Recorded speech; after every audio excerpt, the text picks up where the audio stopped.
Good morning, everyone, and welcome to the third and final day of the third annual Global Climate Action Symposium. My name is Kim Cobb, professor in the School of Earth and Atmospheric Sciences and the director of the Global Change Program here at Georgia Tech. Together with our partners, Georgia Tech's Center for Serve, Learn, Sustain, the Atlantic Global Studies Center, as well as the Atlanta-based consulates of Germany, France, Netherlands, Switzerland, Belgium, and the UK, we are thrilled to welcome you to this fully virtual event showcasing some of the many people, programs, and organizations who are rising to the climate challenge. This morning, we will feature the UN Ocean Decade with a slate of experts weighing in from all around the world to paint a vivid and bright picture of our ocean's future if we're willing to work together to achieve it. And you shouldn't miss the spotlight videos and student lightning talks scattered throughout our program today. Note that today's masterclass will take place midday, focused on the UNESCO World Heritage Marine Program. And be sure to stay until the end of the day to learn the winners of our student art contest. Needless to say, the logistics of this symposium are daunting, and none of this would have been possible without the amazing work of the Global Change Program staff, most notably Selena Perrin and Daniela Estrada. I also want to thank the Ray C. Anderson Foundation for its sustained and generous support of climate-related research and programming, such as the Ray C. Anderson Center for Sustainable Business, the Georgia Climate Project, Drawdown Georgia, and the Global Change Program. And with that, I'll turn it over to Selena Perrin, Communications Director of the Global Change Program. Thanks, Selena. Thank you, Dr. Cobb, and thank you to our incredible audience for joining us today in this global discussion. My name is Selena Perrin-Langner, and I'm the current Director of Communications at the Georgia Tech Global Change Program. I'm thrilled to be here with you today as we have these vital global conversations. Over the course of this symposium, we've welcomed an audience spanning over 36 different countries in 21 U.S. states. So wherever you are calling in from today, I want to welcome you to this discussion. Feel free to say hi and share where you're joining from the chat. Before we delve into today's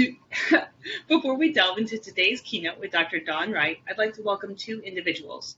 First, I'm honored to introduce Andrew Staunton. Andrew Staunton is the Senior UK Government Representative in the Southeast United States, responsible for relations with the states of Georgia, Tennessee, North Carolina, South Carolina, Mississippi, and Alabama. Thank you for joining us today. Very much, Kim, and thank you very much, Selena. It's a real pleasure and an honour to be here today attending the third annual Global Climate Action Symposium. If I could start with some thanks, I'd like to thank my European Consular colleagues for being involved in this very valuable event, the many contributing academic and panelists, the students who are taking part, but also, importantly, Georgia Tech. So I'm going to talk a little bit about oceans towards the end, but I'm really going to start off by talking about the bigger issue of how we're trying to tackle climate change at that global level. I hope that many of you are aware that the United Kingdom and Italy are about to host in Glasgow, Scotland, the International Climate Change Conference, COP26. My government and the Italian government and the United Nations Secretary General think this is the last best chance to get climate change under control. We have seen over the last 2 or 3 decades that climate change has gone from being a fringe issue to a global priority. Glasgow, my home city, where I was born, where I was grown, where I grew up, is going to host the 26th conference. I'm proud as a Scotsman, and I want people to be talking about the success of Glasgow for many decades to come, so that Glasgow cares and that Glasgow's made its contribution towards that climate change. And I know that anybody who's able to attend in person will have the warmest of welcomes. So what have the UK and Italian governments been doing, particularly in the US? We've been trying to encourage governments, whether they be at national or state level, industry, universities, the academic sector, to really work through 4 what we see as the key goals of the climate change conference. Do we want to secure a commitment to global net zero by 2050? We want to ensure adaptation to protect communities and natural habitats. We want to mobilise climate finance so that developing countries can take the necessary measures and receive the necessary funding to take this forward. And we want to work together to deliver, because we know that not only will this require an effort on behalf of the United Kingdom, the United States, China, India, the small islands and developing states, but we're all in this together. So last week, my Prime Minister Boris Johnson and Alok Sharma, who's about to chair the Climate Change Conference in Glasgow, visited the United Nations and Washington, DC. My Prime Minister met with President Biden, and he really welcomed President Biden's commitment to work with the US Congress to double the US funding of global finance for climate action. As well as that, my Prime Minister had very rich engagement with many of the countries at the United Nations, with the Secretary General, but he was clear that in his estimation, we were only 60% there of getting the commitments that the world expects from us in Glasgow. The task ahead was still huge to make that COP26 a success and to deliver against the high expectations. One of the things I touched on was protecting communities and natural habitats, which dovetails very well with today's theme about the UN Ocean Decade. We think that the importance of preserving the ocean as a key part of our ecosystem is so important that the UK has just initiated a £500 million Blue Planet Fund, and that's to support developing countries protect their marine environment, but also to reduce poverty. So this fund is to look at increasing marine wildlife protection, tackling plastic pollution, and stopping the decline of coral reefs. So a final thought from me, I attended the Georgia Climate Conference at Jekyll Island over the summer. It was a very interesting gathering of people from all walks of life, be they industry, be they climate change activists, be they governmental regulators. The thought that I took away from there is that in Georgia, there's a great deal of comfort in thinking about climate change through the economic development lens, through what it means for jobs, growth, and competitiveness. But I think there's also a shared responsibility on all of us today to urge our leaders to take responsibility, to play that leadership role in establishing the emission targets of the future, so that we're investing now, we're doing the right things now, so that we can really deliver on that net zero by 2050 commitment. I want Glasgow to be proud of the outcome of the climate change conference. I want the world to be proud of Glasgow. And I'll hand it back to Selena, and thank you for your attention. Thanks for that welcome. Next, Dr. Emanuel de Lorenzo will help us hone in on this topic. Dr. Emanuel de Lorenzo is a professor and founding director of the program in Ocean Science and Engineering at Georgia Tech, and chairman and co-founder of Ocean Visions. More recently, Dr. de Lorenzo has led the establishment of the Global Ecosystem for Ocean Solutions program under the United Nations Decade for Ocean Sustainable Development. Thanks for joining us this morning. Good morning. Thank you for having me here today. And as director of the Georgia Tech program in Ocean Science and Engineering, I would also like to welcome everyone to the third day of the Georgia Tech Global Climate Action Symposium, which is devoted to the United Nations Decade for Ocean Sustainable Development. As some of you know, on the 5th of December of 2017, the United Nations proclaimed a decade of ocean science for sustainable development to be held between 2021 and 2030.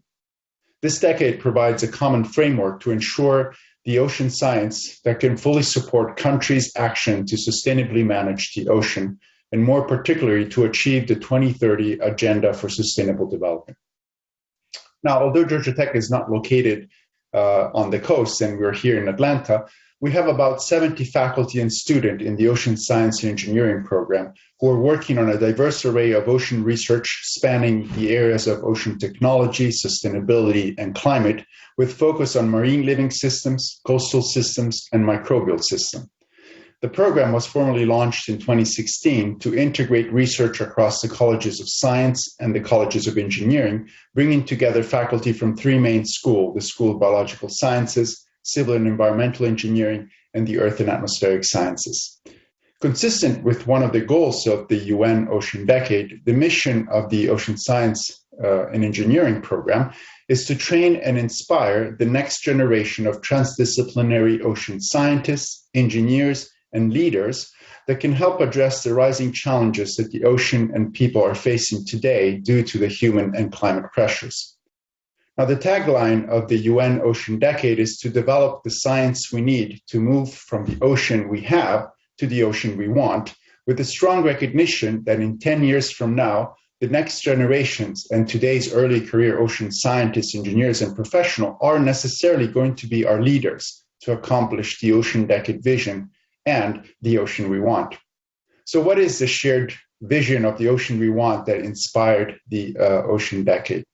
Well, through a comprehensive planning process that engaged stakeholders from around the world, the UN Executive Planning Group and the UNESCO Intergovernmental Ocean Commissions have identified a series of objectives and outcomes for the ocean we want. These include a clean ocean, a healthy and resilient ocean, a productive ocean, a predicted ocean, a safe ocean, an accessible ocean, and finally, an inspiring and engaging ocean. To accomplish these outcomes, the UN is now calling for international actions to develop programs, project activities, or any contributions to advance these goals. At Georgia Tech, we have a strong focus on and history of transforming research into solutions. However, the global scale footprint of the ocean and climate threats and crises can no longer be addressed by individual research universities working in the traditional ways, but requires a more radical framework for cooperation, research, and action, where a portfolio of ocean-based solutions can intentionally and purposefully integrate to solve the big challenges like climate change, ocean acidification and hypoxia, and the global degradation of key ecosystems that are vital to human and environmental health. To this end, in 2019, Georgia Tech led the establishment of a multi-institution coalition of top United States research institutions in ocean science and engineering to launch the Ocean Visions Initiative. The goal of Ocean Vision is to jumpstart the development of an ocean solution research community that is engaged with the growing landscape of ocean innovators and investors to accelerate the transformation of knowledge into ocean solutions actions. Reflecting this need for developing a multi-sector ecosystem for solutions that include academia, startups, sustainable businesses, NGOs, private sector, and finance, the Ocean Vision is organized into two core interacting entities. The first entity is a research consortium that includes strong engineering schools like Georgia Tech, MIT, Stanford, and oceanographic institutions such as Scripps Institution of Oceanography, Woods Hole, Skidaway, among others. The second entity is an acceleration impact partnership that includes a variety of actors ranging from accelerator, venture funds, NGOs, to even outreach institutions that have a focus on ocean conservation and education, like, for example, the Georgia Aquarium here in Atlanta, the Smithsonian Institution, and the Monterey Bay Aquarium, and others.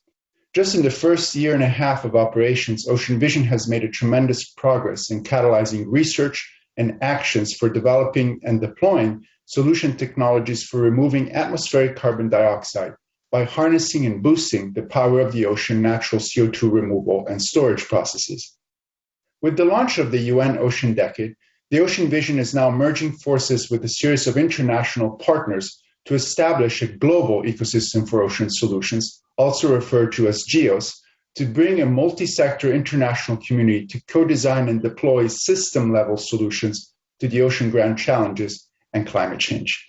I'm happy to report that in June of this year, the UN announced GEOS as one of the inaugural global programs of the Ocean Decade.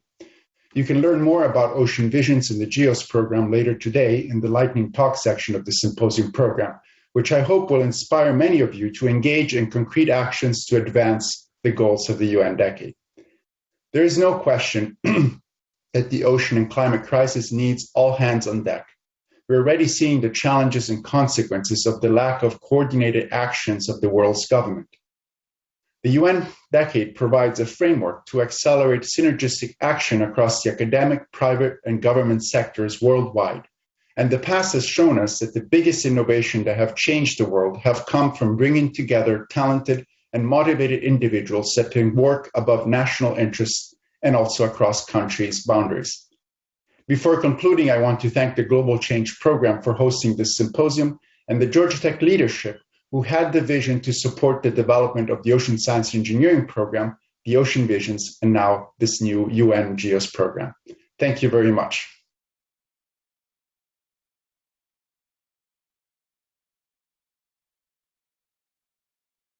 Thank you. Now I'm thrilled to introduce today's keynote speaker, Dr. Dawn Wright. Dr. Dawn Wright is a chief scientist of the Environmental Systems Research Institute, also known as ESRI, a world-leading GIS software and data science company. As Chief Scientist, Dr. Wright is responsible for strengthening the scientific foundation for Esri software and services, while representing Esri to the international scientific community. As such, she has served on advisory boards, including the Nauen EPA Science Advisory Boards, among many others. Dr. Wright is also a professor of geography and oceanography at Oregon State University and was elected to both the National Academy of Sciences and the American Academy of Arts and Sciences in April 2021. Thanks for joining us today, Dr. Wright.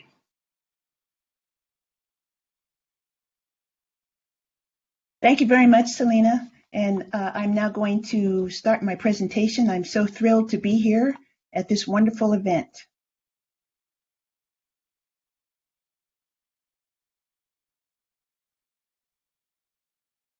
And it's just taking a little time here. There we go.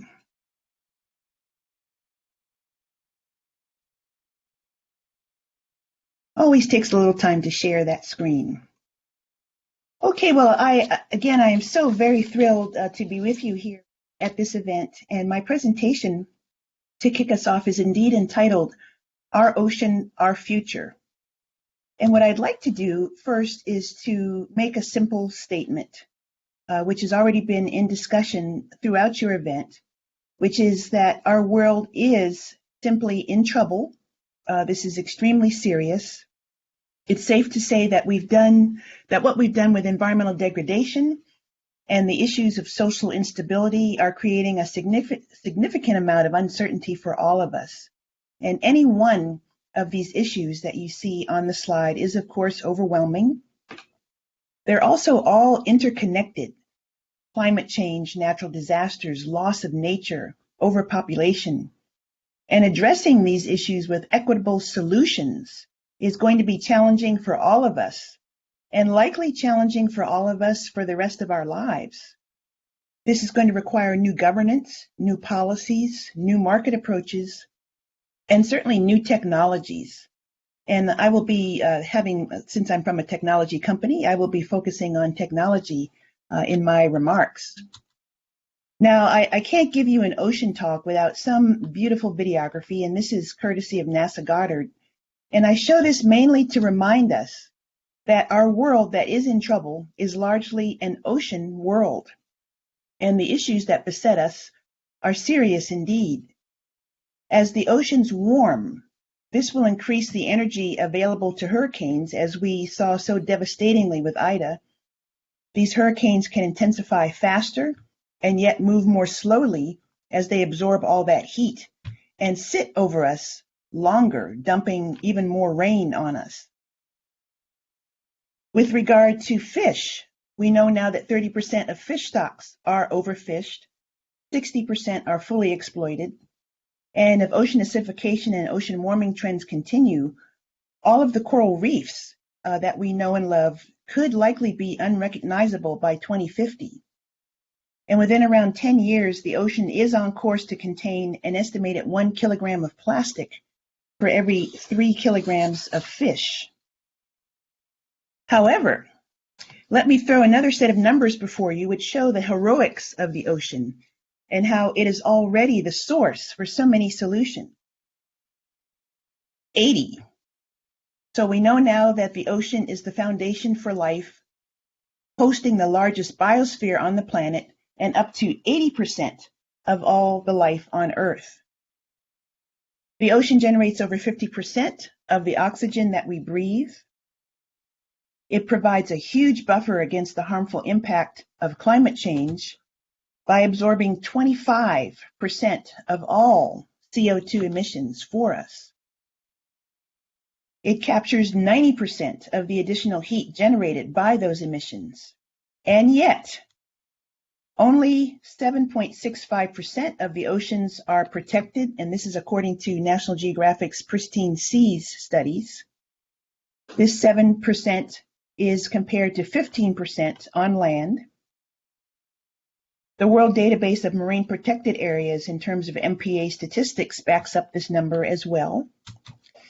And only 2.4% of that 7.65% is fully protected in terms of no take.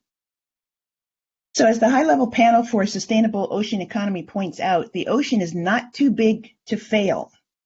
But the good news is that it's also not too big to fix.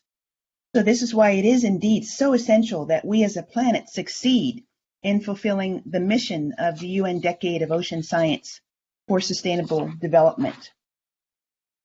Now, one major solution is geographical or geospatial in nature, and this is where we come in.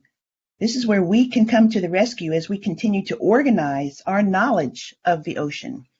And this is all of our knowledge from all cultures, all geographies, to solve these challenges and to save the ocean, to save us. We are creating all of these important building blocks that you see on the slide. These are building blocks of shared understanding through data models that organize this knowledge, through analytic process models, interpretive models, of course, through maps and visualization, through the stories that we can now tell with enhanced digital story maps, through the reports and the infographics, the dashboards, all of these we create, and of course, we are also sharing the workflows behind these. These building blocks are transforming how we see and how we understand the ocean, and of course, how we see the world. And as we run out of time for all of us on planet Earth, on planet ocean, we have come to realize, indeed, that the ocean desperately needs our attention. So this is where the Ocean Decade comes in. And one of the things that's important about this is that there is this global geospatial framework that is emerging to help out with this. This global geospatial framework involves and supports many organizations and communities. They're all seeking to share data sets and services. They're all dramatically extending the impact of geographic information systems, or GIS, which provides a spatial framework toward helping the ocean achieve its full benefit. And this is because geospatial is special. Yes, there are the points and lines and area observations. There's the photography and videography and other imagery. There are the surfaces and volumes of ocean parameters. Geospatial lies at the heart of just about everything that matters to us in the ocean, such as where to best establish and enforce additional marine protected areas, especially in the high seas, where and how to sustainably feed a rapidly growing population with ocean-based protein, where to address hotspots of rapidly declining ocean oxygen and increasing ocean acidification, where to mitigate and adapt to a changing climate. All of these are inherently spatial issues. So now, as Dr. Lorenzo has already laid out for you, enter the United Nations Decade of Ocean Science for Sustainable Development, which I'll refer to in shorthand as the UN Ocean Decade. This is indeed a once-in-a-lifetime global cooperative program to expand scientific and industry partnerships that will support groundbreaking science, management, conservation, and of course, sustainable development of the ocean. And I do love the vision and the tagline for the UN Ocean Decade, which is indeed the science we need for the ocean we want. And this in turn will give us the ocean we need for the future that we want.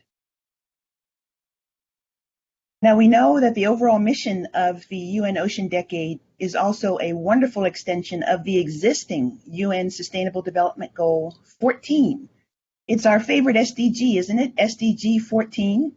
This is all about life below water.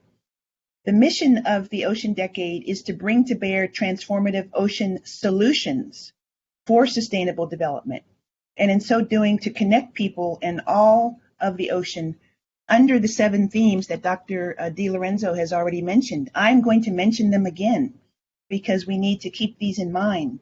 A clean ocean, a healthy and resilient ocean, a biologically productive ocean, a predicted ocean, especially to ensure a safe ocean, an accessible ocean, and of course, an inspiring and engaging ocean. So my organization, ESRI, with our long history of support for conservation, science, education, and sustainability, we are all in on this. Our CEO is super psyched He's driving a lot of initiatives throughout the company. I'm pleased to lead several of these initiatives. And our normal mode is to work with a loosely connected network of organizations, some of which you'll hear about. We do this by leveraging the millions of GIS users of our technology and all of our business partners along the way. So that is essentially what we do, is connect the left side of this diagram to the right side.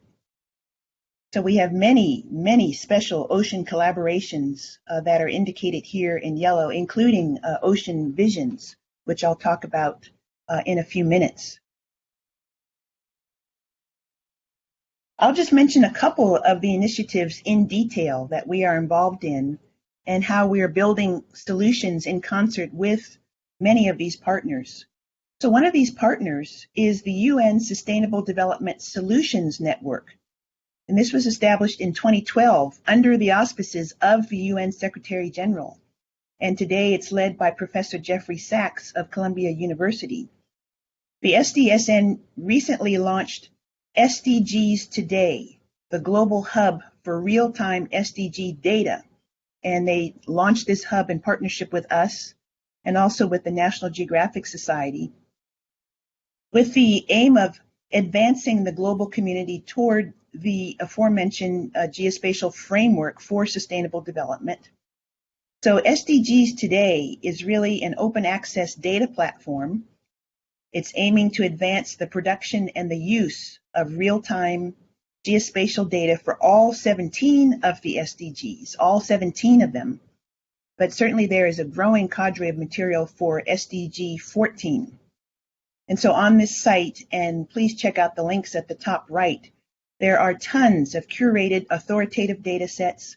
There are story map collections, as well as many educational and training resources to support countries and institutions and civil society members to produce and share and engage with the data to help meet the global goals of 2030. So again, I would really encourage you to check out these amazing resources. ESRI is also involved in several of the first set of fully endorsed UN Ocean Decade actions, and Dr. Di Lorenzo mentioned that the Ocean Visions GEOS program is one of those programs. Another one of these decade actions is the Seabed 2030 program. Seabed 2030 is a global program to map 100% of the ocean floor at a level of detail similar to what we already have on land. So you might have heard this before, but I'm going to repeat this as well, that scientists know more about Mars, Venus, and the dark side of the moon than we know of our own planet's ocean depths. To date, only 20% of the ocean floor has been mapped in the detail that we need for the ocean that we want, in the detail that we need for the future that we want. When Seabed 2030 was launched in 2017, only 6% of the ocean floor had been mapped to modern mapping standards. Now, in the last couple of years, that coverage has risen from 13 to 20%. This kind of surveying does take time, but what we are slowly doing is bringing the seafloor more into focus, as you can see from these snippets of recent bathymetry that have been collected in the Atlantic and in the Gulf of Mexico.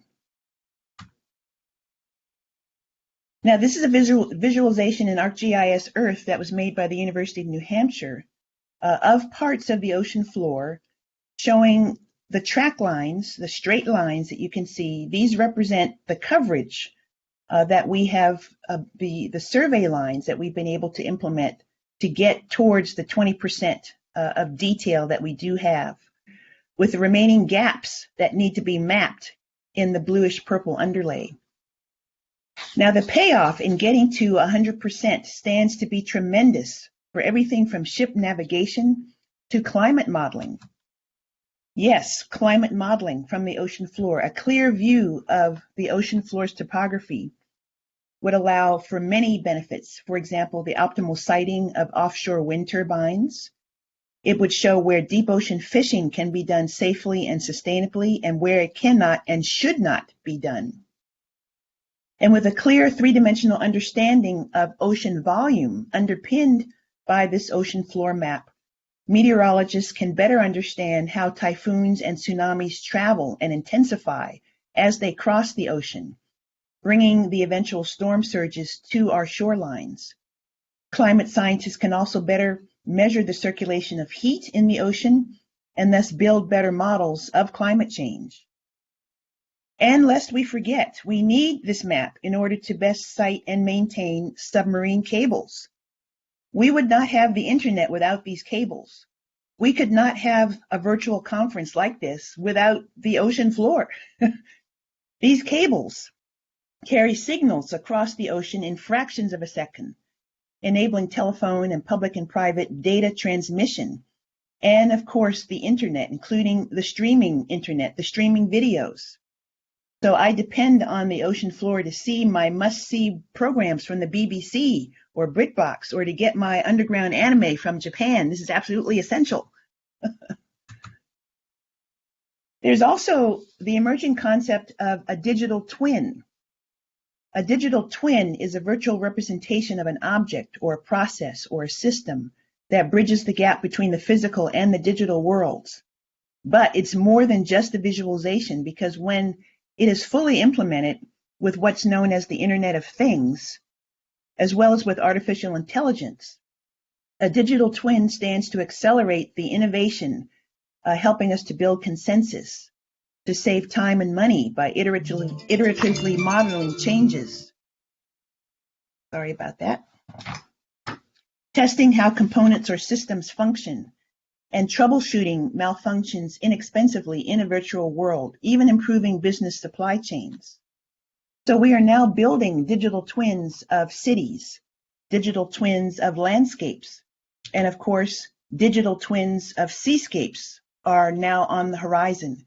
And with regard to the coast, the port of Rotterdam in the Netherlands wants to become the very first port in the world to accept autonomous sailing ships. These are self-sailing vessels. So they're calling this their moonshot. As a result, the port is already working with us at Esri to create a GIS-powered digital twin of their port to provide their managers with a more accurate picture of everything from the weather to how many ships are sailing about, their speed, where they're headed.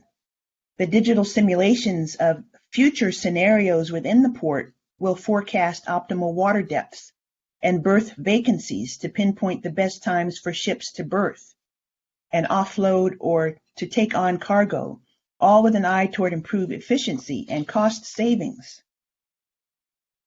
And these digital twins rely on sensor networks.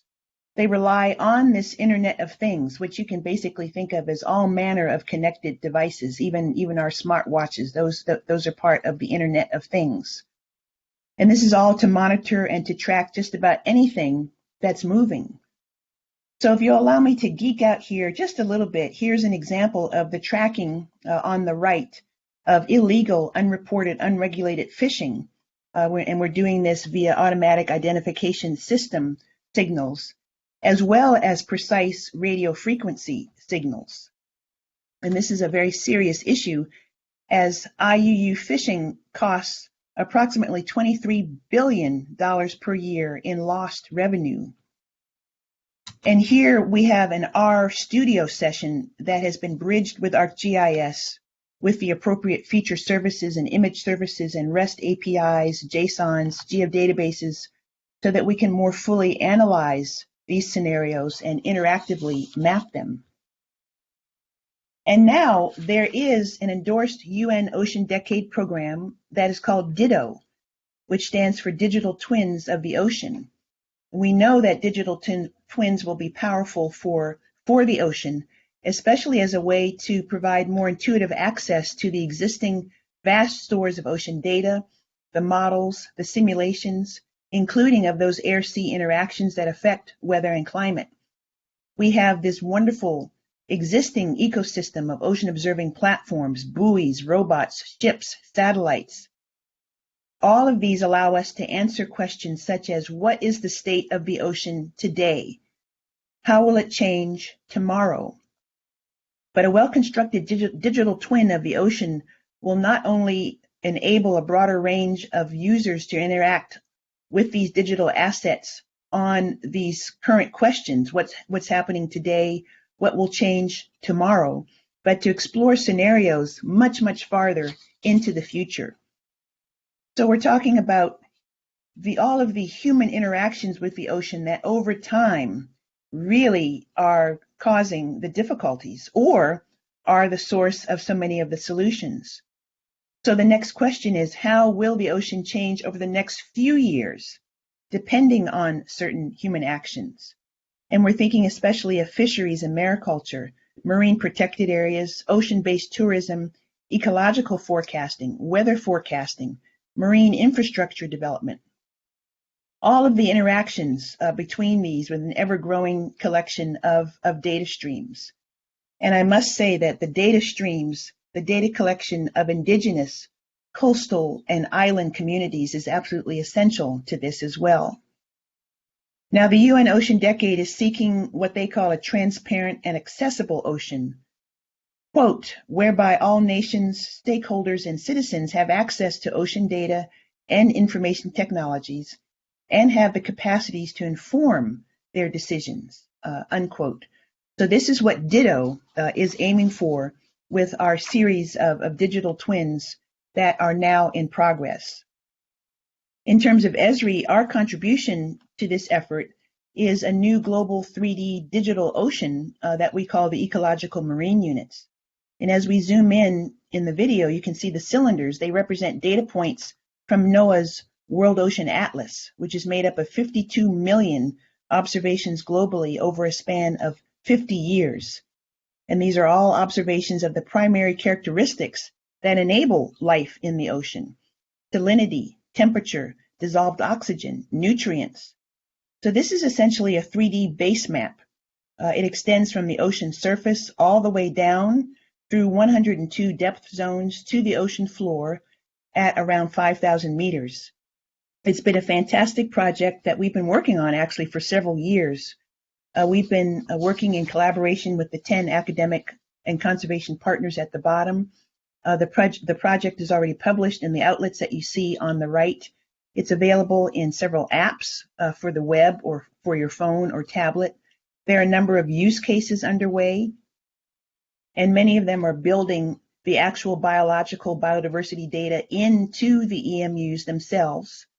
The EMUs are also being used in part for marine protected area design and evaluation, as well as for reporting of conditions in zones of coastal ocean governance. So this is we think a great contribution to Ditto, because the data are open, they're free, and most importantly, there is documentation and learning modules, use cases, and other guidance to help organizations and communities implement this locally, to downscale it from this global scale to the local scale. Now, of course, the natural follow-on from an ecological marine units offshore is the ecological coastal units, which we were very pleased to release this spring. And with this resource, every 1 kilometer stretch of coastline on the entire planet can be queried for the values of 11 variables that characterize the water side, the land side, and the coastline properties. In fact, we actually worked with 4 million of these 1 kilometer global coastline segments, and we classified them into 81,000 coastal segment units and clustered them to produce these 16 ecological coastal units, which you see as the colored lines in the video. So this is a new standardized data source that can be used by site level and networked resource managers, including those in the World Natural Heritage Center network, to better understand physical shoreline characteristics, coastal flooding impacts, community social level vulnerabilities, and much more. Now, the wonderful thing about these global characterizations of the coast and the ocean is that the data come in large part from this global Argo float system.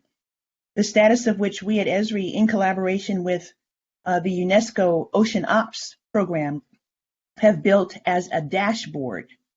So this is so organizations of the world can track what data are coming in from these thousands of Argo floats. And let me just quickly define a dashboard for you as simply a view of geographic information and data that allows you to show on a single screen near real-time displays for monitoring instruments such as these floats, or events or activities. And this is oftentimes for at-a-glance decision-making or to see trends. So for those of us who are technology providers, we're providing the software behind these dashboards as configurable apps. And these require no programming. I repeat, these require no computer programming so that you can build these apps easily for your own work. And then you can share these on your desktop, your tablets, your smartphones. So the dashboards have become a big thing. And at Esri, we're also involved with a number of partners in tracking the status of coral reefs, particularly reefs at risk of bleaching. This is a dashboard that was also featured on the BBC's Blue Ocean Planet 2 series, showing coral reef locations and their associated vulnerability to bleaching. It draws upon sea surface temperature measured from satellites, from the Argo floats, but also from local diver surveys. Here is another dashboard by the U.S. National Center for Ecological Analysis and Synthesis, along with Conservation International and many others. And this dashboard reports on their Ocean Health Index effort, which many of us are familiar with. So this is tracking the status of the various ocean health metrics on the left. These are coming in from most all of the world's coastal countries so that we can all see and compare regarding how territorial oceans are either getting better or getting worse with time. Here's another dashboard that was built by the Group on Earth Observation's Blue Planet program in partnership with Esri and with the United Nations Environment Program. And what this does is track the results of a new statistical approach and GIS workflow that's helping nations to report on eutrophication in their territorial waters and to identify eutrophication hotspots. This is all in support of SDG 14, but even more specifically, SDG Indicator 14.1.1 on coastal eutrophication. The workflow behind this couples what data a country itself may have available, along with satellite observations that may be out of reach for them. We do the work in the workflow to make sure that the broader satellite observations are in a usable form for that country. And it's really cool because this workflow for this prior project is also now part of Ocean Best Practices. So if you're not familiar with Ocean Best Practices, I encourage you to check this out also. This is an open access permanent digital repository of community best practices. It's maintained by the UN, by the UNESCO IOC, Intergovernmental Oceanographic Data and Information Exchange. And it's a great way for practitioners to share their workflows, their computer code, calibrations of instruments, anything that advances the science or the resource management, but without the hassle of having to publish a huge journal article. In fact, each Ocean Best Practice contribution receives a digital object identifier. And at Esri, we're also very proud to have just joined Ocean Visions as a acceleration and impact partner. So this is another fantastic community, of course, as you've heard from Dr. Lorenzo. As you know, Ocean Visions was formed to co-create and deploy equitable, durable, scalable ocean solutions to meet this growing crisis in our climate and our ocean. So because of this, we chose the Ocean Vision Summit in May as our initial launch for the Ecological Coastal Units project that I talked about earlier. Another wonderful program that I would consider to be a kindred spirit of Ocean Visions as well as the UNESCO Marine World Heritage Sites, is the International Coastal Atlas Network. This is another official program within the UNESCO IOC IODE, and it's a community of practice with a big emphasis on workshops so that members can share common experiences and solutions by way of coastal web atlases. And these coastal web atlases often include these dashboards now. And this is all for conservation and resource management, and especially for marine spatial planning. So as you can see from the slide, they had a recent workshop, and they're hoping to put the proceedings of their workshop about sharing and connectivity on their site very soon. And speaking of another very important aspect of marine spatial planning, there is now a new scientific framework to better understand and plan and establish, evaluate, and monitor ocean protection within marine protected areas. So the MPA guide was just released to a huge global audience on social media, and it was published in the top journal of science, the top journal being Science.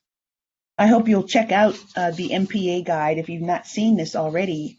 And there is a group of 8 short videos on their site, which were narrated by yours truly. And just to mention a couple of online technology resources that are a bit more complex, I wanted to quickly show this web app by Esri's Living Atlas of the World team. And what this web app does is it provides the probability scenarios through the year 2100 for high tide flooding throughout the U.S. Now, as we know, high tide flooding affects low-lying and exposed assets or infrastructure, such as roads, harbors, beaches, public storm, waste, and freshwater systems, private and commercial properties. Right now, it's more of a nuisance than fully catastrophic, but over time, this danger will grow, and we're seeing how cumulative effects are already becoming a serious problem in several locations with strategic importance to national security, such as Norfolk, Virginia, or San Diego, California, or even in the U.S. Marshall Islands.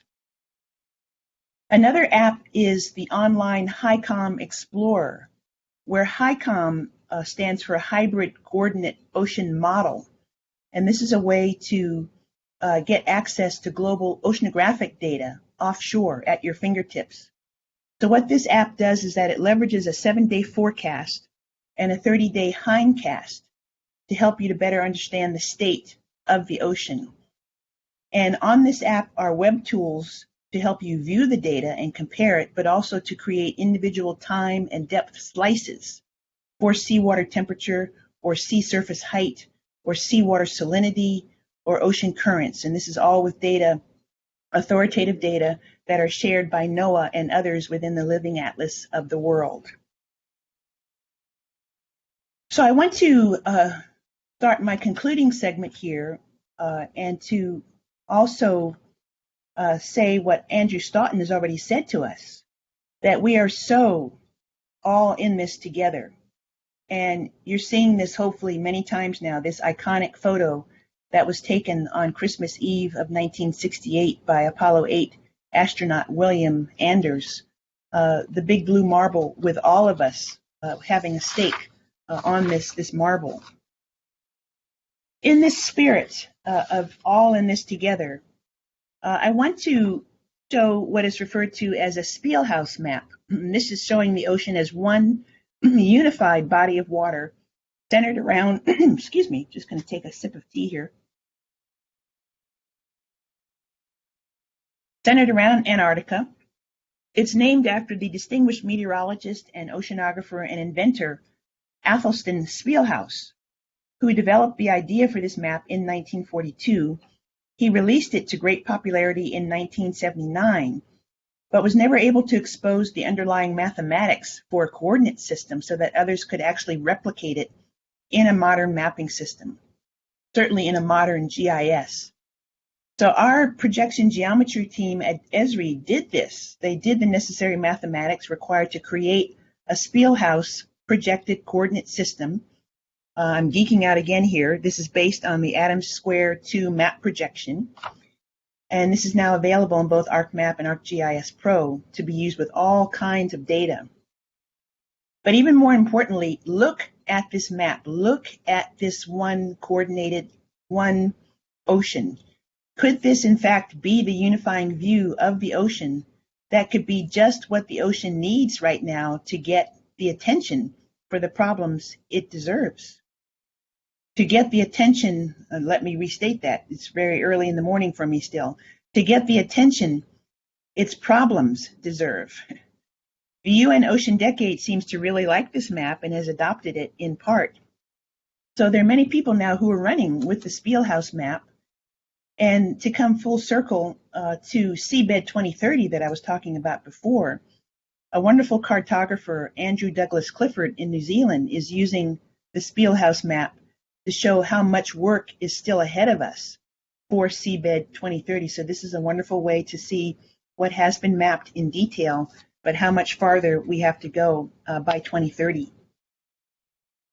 So I'll close here with great thanks for listening to my presentation, which can also be downloaded at the web address in yellow. And if you download the presentation, there are a lot more notes and there are web links for everything that I've showed and more. So I hope this sets the stage for the pivot from my presentation to our distinguished panel, which will be discussing coastal communities and cutting-edge equitable solutions at the coastal community level scale. So it was a true honor to be with you, and thank you very much. Thank you so much, Dr. Wright. That was an incredible presentation. Do you have time to answer a few questions from the audience? I do. Absolutely, great. So we do have a environmental science grade school class on the line who's joining us today. Do you have any advice for people who are looking to study oceans or work in the fields that you work in?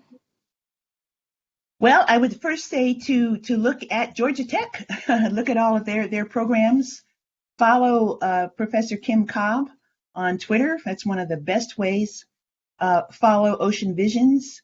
And there are all kinds of wonderful programs that exist now for young people to get started in understanding the ocean.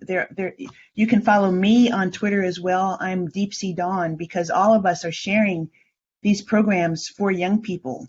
And this is a wonderful age now where we are, as scientists, we are sharing not only our science and all of the complex things that we're doing, but we're sharing how we are connecting with children and with communities. I was recently in a Lego Masters contest as a judge, and the children were building submersibles and ocean stations, and their imagination has come to life, especially because of all the technology and the data that are at our fingertips. And many of the resources that I just showed in my presentation are suitable for elementary school students to dive in, if you'll pardon the pun.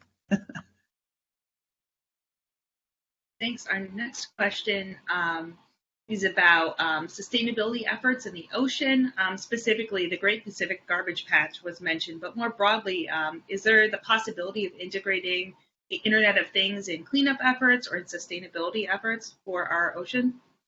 Yes, and this is already happening on many, many different scales. There are many organizations that are using a number of devices, drones, for example. Now, when I say drones, you may think of something that flies in the air, but in the ocean, these are what we also call autonomous underwater vessels that are surveying areas. They're taking photographs. They're taking environmental parameters. They are sensing and reporting back to us in terms of where there are these clusters of trash in the ocean. There are foundations such as the Algalita Marine Research Foundation, which goes out and makes regular surveys of ocean trash. The GIS part of this is huge because there are now dashboards that make all of these types of observations known, again, on a single screen, monitoring and tracking where these areas of trash, where these trouble spots are. This has become a global effort because there's so many there's such realization now of how dangerous this is. The National Geographic is involved in this. There's so many of us. So yes, it's already happening. So that's the good news. Thanks. You outlined some incredible work today, extremely broad. So the next audience question is, how did this start? How did all of this start? In terms of how did this started with ESRI, or how did this start just overall with the United Nations, or? I guess could you answer both if you have the time? Well, the United Nations has been focused on this for, it seems like forever. This is part of what the United Nations Environmental Scientific UNESCO. We know of UNESCO, and UNESCO has been involved in this for a very long time. There has been an arm of UNESCO called the Intergovernmental Oceanographic Commission that has been in existence again for decades, since the 1960s. And so it's the Intergovernmental Oceanographic Commission that has been the impetus at the tip of the spear of these efforts. And I would say that it's this IOC that has really drawn the attention to the point that we have an ocean decade that has been established. There have been many, many of us who have been part of the chorus of voices asking for this, working toward this. Here at ESRI, we are in Southern California, and we do a lot of work with the Scripps Institution of Oceanography. And Margaret Leinen, the Scripps Institution of Oceanography director, has been one of those leading lights, and she's on the executive committee, the executive governance of the UN Ocean Decade. So again, many of these good things take decades to come to fruition. And so on the broader global scale, I say that this UN Decade is an idea whose time has finally come. We finally got the impetus, we finally got it started. And certainly at COP26, there'll be many, many voices asking for the Conference of the Parties there to recognize the efforts of the Ocean Decade and to support it going forward, and to include the ocean in carbon accounting, for instance, and many other ways that we are trying to track and pull back the damage that's being done to the planet by our activity. So that's on a broader scale. In terms of ESRI, ESRI became a company in 1969. The founder of the company, and we remain a private company. So Jack Dangerman, as our CEO and founder, he has always had a very, very strong conservation ethic. And he has always put the resources of the company towards supporting the United Nations and towards supporting conservation efforts. And when he hired me in 2011 as a chief scientist, part of my mission was to really turn things even more sharply toward the ocean, which has been an absolute pleasure and honor.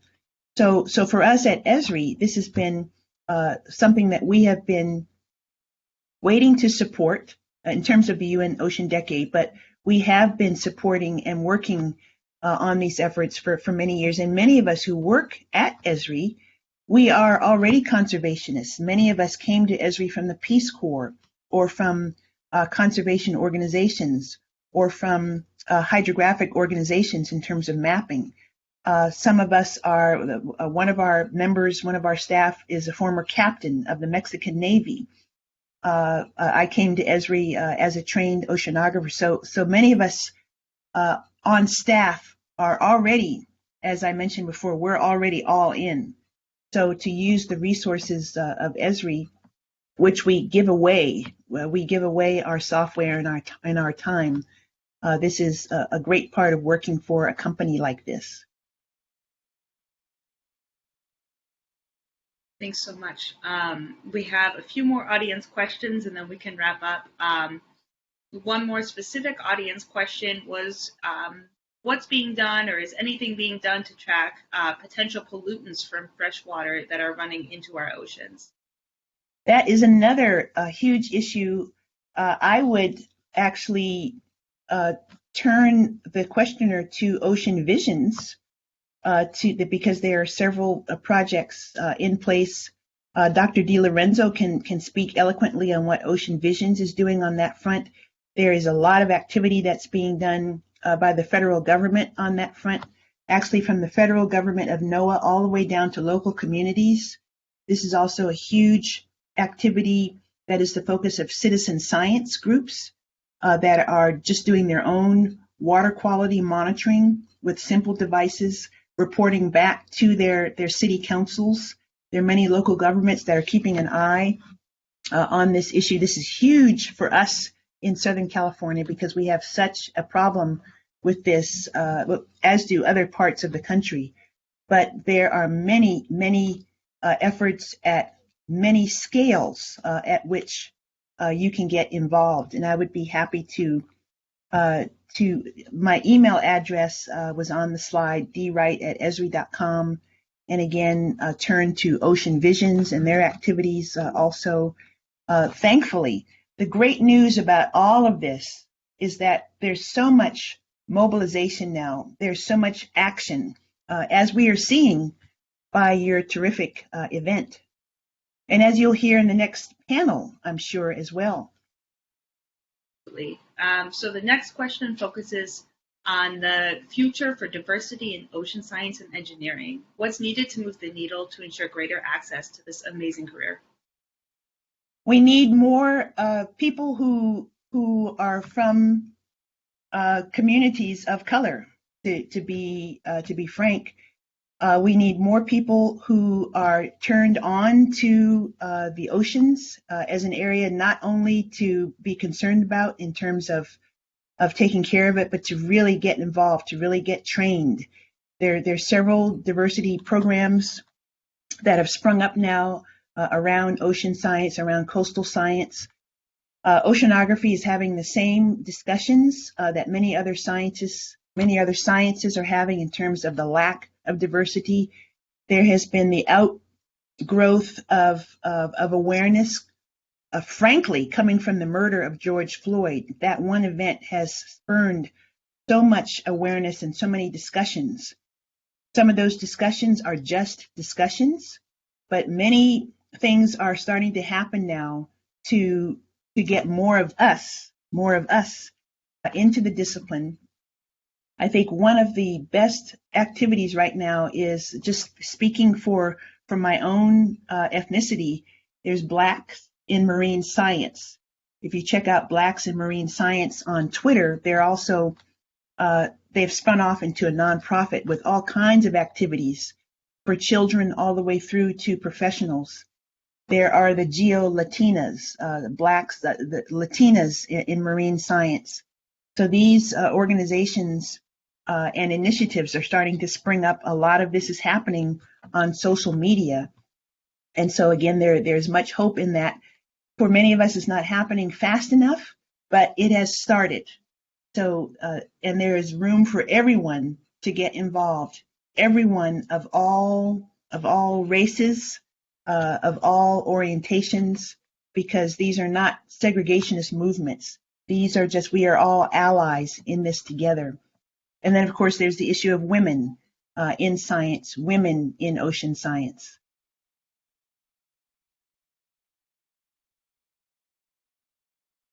Thanks so much. And I'm adding these resources to the chat as we speak. I guess to wrap up, if there are one or two key takeaways that you can leave our audience with today, what would those be? Well, one takeaway is to listen and to absorb with the idea that you are indeed going to take action. One of the things that is wonderful about conferences like this is that it is focused on that. This is an action summit, and the idea is to give you ideas, to give you inspiration so that you can indeed do something. I'm so there's so much hope that I take away from this. So that's another. Be hopeful, be determined, and be ready to take action and to talk about this. We can parallel what Katharine Hayhoe has been saying, and her new book is just blowing up the world right now in terms of spreading so much hope. saving us is her new book. And one of the basic things she said is just to talk about these issues. So because this is a global climate action summit and there's so much discussion going on at your event, that is a precedent for the action that we hope to see among everyone who is participating here, including our wonderful elementary school children. So thank you again. Thank you so much, Dr. Wright, for your time today. This was amazing. To all of our participants, we will be sending out a recording of all of the symposium activities, so we will have the opportunity to rewatch things and continue to access these resources. Thank you so much, Dr. Wright. It's been a pleasure. We'll take a brief 15-minute coffee break now, after which we'll have a panel discussion on equitable coastal solutions. During the break, we'll showcase top student art submissions. So also stay tuned for our final class in our masterclass series this afternoon, an investigation on marine and underwater heritage with Dr. Fanny Douvere, manager of UNESCO World Heritage Marine Program, and Dr. Michel, former director of DRASM. Thanks for being with us today, and we'll see you back at 10:30 Eastern Daylight Time. Welcome back to the Global Climate Action Symposium. I'm thrilled to welcome you to our panel discussion, which will explore equitable coastal solutions. We'll reserve that last 15 minutes of the panel discussion for audience questions, so make sure to keep using the chat and Q&A feature. Now, it's my pleasure to introduce today's moderator, Jill Gambill. Jill Gambill serves as the Coastal Resilience Specialist for Marine Extension and Georgia Sea Grant at the University of Georgia. For over 10 years, she has provided technical assistance to help coastal communities equitably prepare for and adapt to climate change impacts, such as extreme weather events and flooding from sea level rise. Jill is co-chair of the Georgia Coastal Hazards Community of Practice, a member of the NASA Sea Level Change Science Team Advisory Board, and part of the leadership team for the Georgia Climate Project.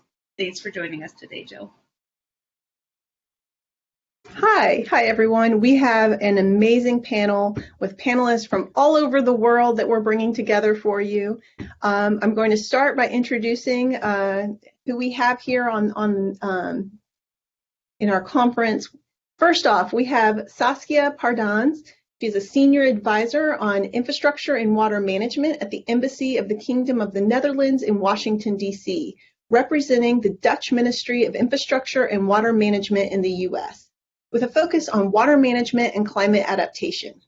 Her work is directed toward protection and sustainability, including flood risk reduction, coastal and flood zone restoration, ecosystem resilience, urban adaptation and urban water management, and landscape design for risk reduction of public utilities. Welcome, Saskia. Next up, we have Dr. Robert Nicholls, who has a long experience of analyzing long-term coastal problems and solutions.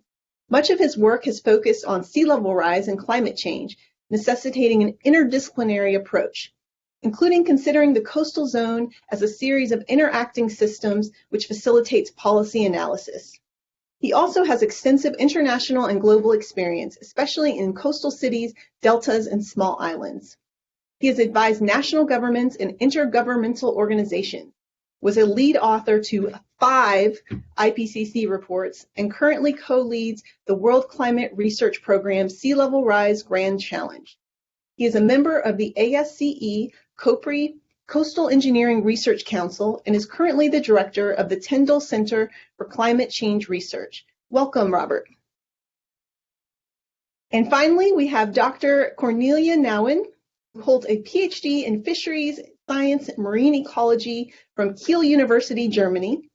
She worked in FAO's Fisheries Department and since 1986 in the Development Cooperation Department, and later in the International Science Cooperation of the European Commission. Since 2010, she heads the international nonprofit association Mundus Maris, Sciences and Arts for Sustainability.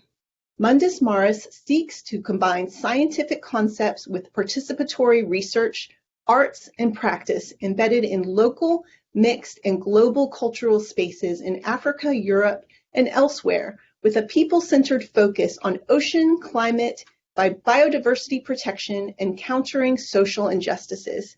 Welcome, Cornelia. So the title of our session today is Equitable Coastal Solutions. Let's start by discussing what does the term equitable mean to each of you. Saskia, let me turn it over to you to first answer. Yes, well, thank you very much, Jill. For me, equitable coastal solutions means integrating the needs of the underrepresented and socially vulnerable populations into coastal hazards and resilience planning. I think community partnerships and collaborations are the core of equitable climate resilience planning. Wonderful. And Robert, do you want to take a stab at it? What does equitable mean to you? Well, I suppose hi, thanks for the very nice introduction.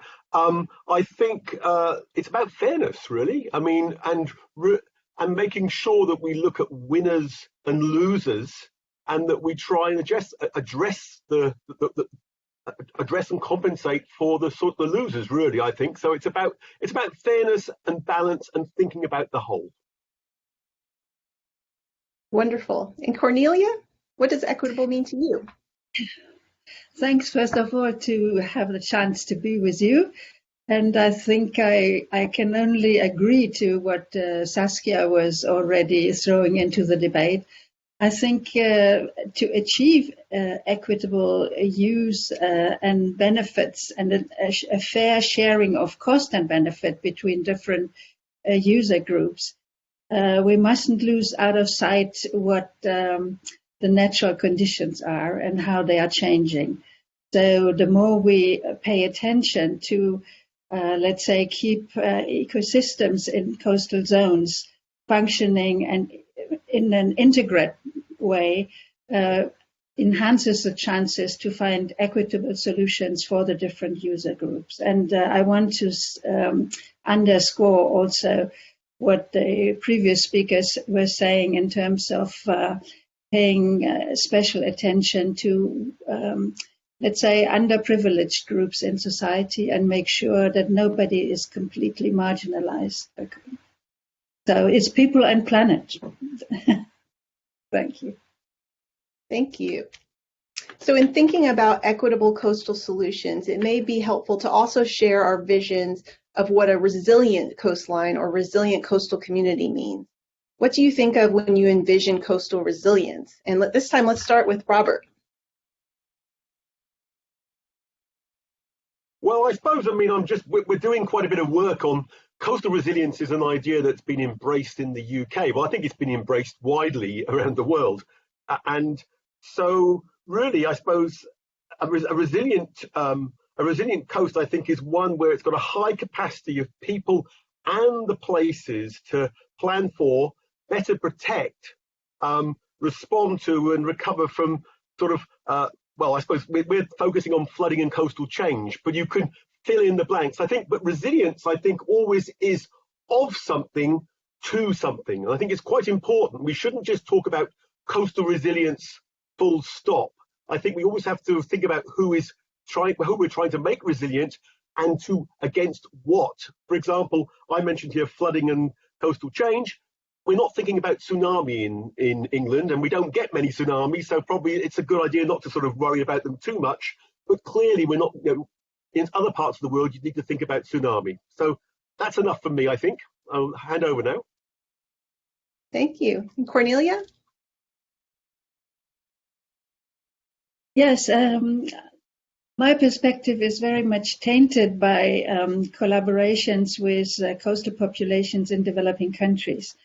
And there we face multiple challenges in the sense of some coastal infrastructure developments through, for example, the Road and Belt Initiative and other types of infrastructure developments which have, let's say, a two-sided face. They bring some economic progress for some, but they often, when they are not very well planned in advance and planned in an inclusive way, they bring about displacement of people without consideration of how to ensure that they find alternative livelihoods or how they can benefit from some of the new opportunities. What I also see is that very, very often the resilience is not sufficiently thought through when, for example, large swaths of mangroves or, coastal ecosystems which stabilize the coast and which ensure that the resources remain productive and can be used when they are diminished at the expense for something. It's not that you want to be against these infrastructure developments, but sometimes they're not very wisely planned, even into the middle of protected areas, etc. And then we are all throwing up our hands in despair when you have increased erosion or other negative effects. So I think what Robert was emphasizing in terms of having really a rather complete perspective and look at different factors in the way that is relevant to whatever coastal zone we're looking at, rather than thinking it's a one-size-fits-all approach. But, this more complete and diversified look is very important to ensure that coastal zones can be resilient for the shocks, whether they are short-term in terms of these infrastructures or long-term with climate change and others. Thank you. Thank you. And that's so critical, the point about the positive and negative impacts, the trade-offs of different solutions. Yeah. Saskia, what does coastal resilience mean to you? Well, thanks for asking. I think coastal resilience also means building the ability of a community to bounce back after hazardous events such as hurricanes, coastal storms, and flooding. And I think a community that is more informed and prepared will have a greater opportunity to rebound quickly from weather and climate-related events. So I think that's very important. And I've been living in Houston, and I think Houston was a very good example of how they bounced back after Hurricane Harvey. And that was very impressive and to experience that. So I think that's a very important thing, bounce back, and build back. So that's Perfect. Resilience to me. Thank you so much. Yes, and I sometimes hear people refer to bouncing forward, trying to not necessarily going back to your status quo, but improving. Well, I think that's even a better way to describe it. So the past several years, obviously, we've all been dealing with the global COVID pandemic, and that has really illustrated that disasters do not impact people evenly, that some segments of our societies and some parts of our world bear disproportionate impacts and inequitable access to solutions. How have the recent events, either from the COVID pandemic or the conversations on racial injustice, like we just heard Don Wright discussing, how has that influenced or reshaped your approach to building coastal resilience? And let's start with Cornelia. Yes, I think it has emphasized even more how important it is to be people-centered and looking at what communities, individuals and groups, what inner capabilities they have, helping them to make them visible and encourage and support when they look for creative and often innovative approaches to cope. We've often been surprised to some extent how creative they have been in response to what looked and actually is a very dire situation in many countries, especially in developing countries where the rate of arrival of the vaccine is still very low, and also let's say the level of access to information that gives you a greater range of options is not always so obviously secured as perhaps in Europe or some other more industrialized countries. So that's also underscores what Saskia was saying, the ability of the communities to bounce back. We had some very interesting experiences in coastal fishing communities in Senegal, where some people have coped amazingly well, but we did notice that many people actually passed away mostly from COVID probably, but the recording system is also not so very well developed, so it's not always sure that it can be attributed. But there were certainly quite some hardships. So, and I think it's an appeal to the international community to look for ways how we bring everybody together again. There are no solutions in isolation. We cannot strive if in other parts of the world people have no protection against the disease. So it's even well-informed self-interest to really practice solidarity. Yeah. Thank you. Yes, that interconnectedness definitely has been illustrated over the last several years. Saskia, has your thought process changed at all from the last few years? Well, I don't think so, because what's very important always for the Netherlands is to include communities in everything we're doing. And I think especially also with what happened to COVID, it's even more important. But we already constantly involved communities in every decision we made. So I don't know if there's a really big change, because, yeah, I think that's the important part of being successful. So you all were already sort of pursuing best practices that would have emerged as best practices over the last few years. Yes. Robert. Well, I mean, I think it brings home, actually, I'll bring out another point. It brings home how rapidly your assumptions can change, because, I mean, I've actually worked at the University of East Anglia for the last 2 years. And so for 3/4 of my career at UEA, I've been under COVID and I've been working at home. So, I mean, if you told me when I went for the interview that for 18 months I would not go to my office, I wouldn't have believed you. I'd have thought you're insane. And clearly that's the world that we've lived in. So it really does challenge your assumptions. And I think going back to sort of the notion of resilience, it shows the need for flexibility. You were talking about moving forward to a better system. And I think we're living in a dynamic world, and things are always changing and changing in ways that we don't expect, so that we need to be flexible and ready for surprises. And I suppose on the positive side, I'd also say the distribution of the vaccine is obviously an issue, but it's amazing how science has been able to respond to this challenge so quickly. We didn't even know about COVID really 2 years ago, and I'm double jabbed against it. Probably everybody on this call is double jabbed against it. I don't know, but I'm just saying it's amazing, the response. But we obviously need to do better and more fairly as well. So, but nonetheless, I mean, science has been pretty amazing in its response, I think. So, Robert, staying with you for a moment, your work highlights the interdisciplinary nature of climate resilience.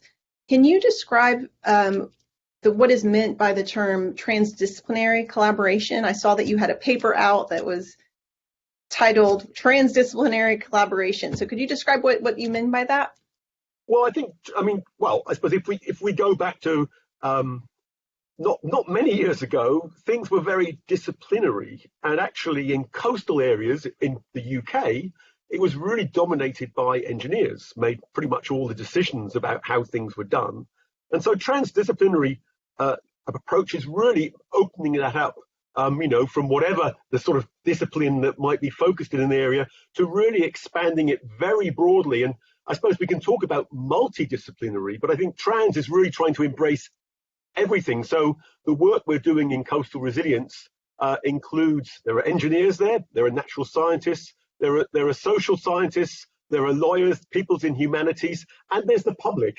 I mean, so we're doing a lot of work in terms of talking with stakeholders about what they want. So it's really embracing and listening to each other. I think it's about respect. There's an element of that, because you have to listen to other perspectives and also understand them. And that takes time, because I think we all tend to speak different languages when you get down to it, and you have to sort of really understand and get to understand the different languages and sort of thought processes of different groups and the value that they can bring. And so it's really about listening and patience. And I think there's a great benefit to that, but there is a cost. It takes time. I mean, I think we have to, again, in kind of costs and benefits, it takes time, but I think the final product is improved. So it's a worthwhile investment. Thank you. And Saskia, the Netherlands just published, in partnership with American Flood Coalition, Adaptation for All, and we'll put the link for that in the chat. So this focuses on scalable flood resilience.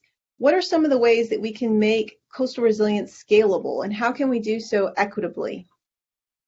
Yeah, well, we're very proud that we launched the guide Adaptation for All, how to become more flood resilient for communities of every size. Because what we saw what we've seen in the past is that we look at New York, we look at New Orleans, we look at all the big cities, but yeah, a lot of small communities are impacted as well by sea level rise and heavy rainfall. And yeah, they are so much impacted, and they often have lack of resources. They don't know if there are federal or funding possibilities. So we need to help them with some strategies. So what we did in the guide is we showcased American and Dutch resilience examples, how you can, on a very small scale, you can make the difference. So it doesn't always have to be a multi-million-dollar event. You can, on a community level, you can make the difference by making your street or your community or the area you're living in more resilient. So there are more than 26 examples, again, from the Netherlands side and from the American side, how you can do that. So I think it's very interesting to read, and it's also an opportunity for these communities to shape their future and for the place they call home. Thank you. And Robert, just to bounce back to you, with transdisciplinary collaboration, I know you've talked also about the different scales at which that can operate.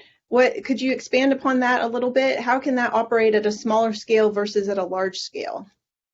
I think it's probably as you go downscale. I think there are some sort of challenges.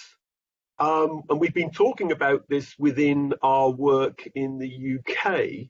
And I suppose we were thinking about, we have a sort of definition of resilience, and it was talking about people. And I have advocated maybe that should be scaled up to communities, because I think, bluntly, when we have winners and losers, that maybe individuals will lose, unfortunately, even in a resilient world. And what we're thinking about is sustaining the community, maybe as the minimum, but that can be quite a small entity, of course. But I'm thinking about the particular case that's challenging us is actually coastal erosion on cliffs, because there you get, so there's no flooding as such, but the coastline is moving back, and we could technically protect them, but it's just too costly really for the benefits, shall we say. So how do you maintain that community on an eroding coastline? So that's the challenge, and that does mean individuals will lose their home. But the footprint of the community can maybe move back with planning. It means needing to take quite proactive views in terms of planning.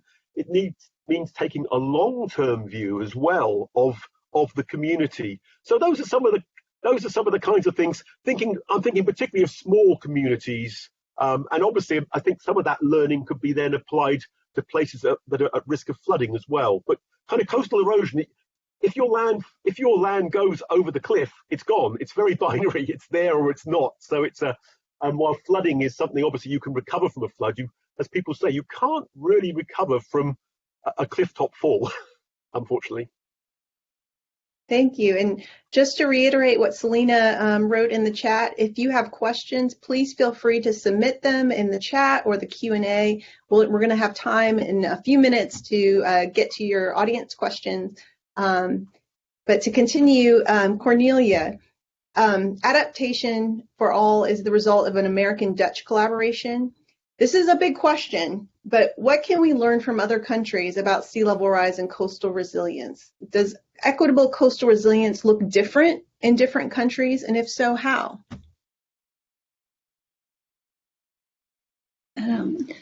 Yes, I think the modern communication means offer fantastic opportunities to learn from each other. No later than last week, for example, we organized a video link between Colombia, a fishing community in Colombia, and one in Senegal, where they were discussing about traditional boat building, sailing approaches, and how they were coping. And I think these are fantastic means to accelerate giving us idea, picking up, and then checking, well, will this work in our community or not? Also, I think there is probably great power in people that have migrated. They do not only send back remittances so that their families and the communities that have stayed behind get some of the benefits, but it's a huge transmission string for ideas and experiences, which then you can test in a local context. So I put a lot of hope, I would say, into this sort of exchange and the ability to learn from far-flung places, because actually for most situations there will already be experiences from which we can gather some ideas and then see, okay, will it fit our specifics or not? But there is a huge pool of experience that becomes more easily available, and that I think is something actively to hone and to utilize. Thank you. And I know you all have extensive international experience, so I'd like to ask a question to Saskia and Robert. Let's start with you, Saskia. What are some of the lessons that we can learn from other countries on sea level rise and coastal resilience?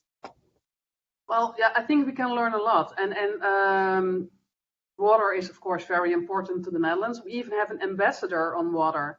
So he travels his name is Henk Ovink, and he travels the whole world to talk to all different kind of countries, building collaborations, just because we want to learn from each other and we can help each other. And what we always say in the United States, because there's a lot of interest in what the Dutch are doing, but what was very important for us, we can learn from the United States as well, because they are so good in emergency management, and we can learn so much from them. So if we can work together on all those kind of things, and that's why I'm very happy to be here, we can learn a lot from each other. And again, we have a lot of people working in the field, and we all combine these efforts, and we hope we can make the world a better place. That's a great point, taking sort of the best from each country, the strengths, and trying to learn from one another. Robert, what are some of the observations you've had working abroad? Well, I mean, I think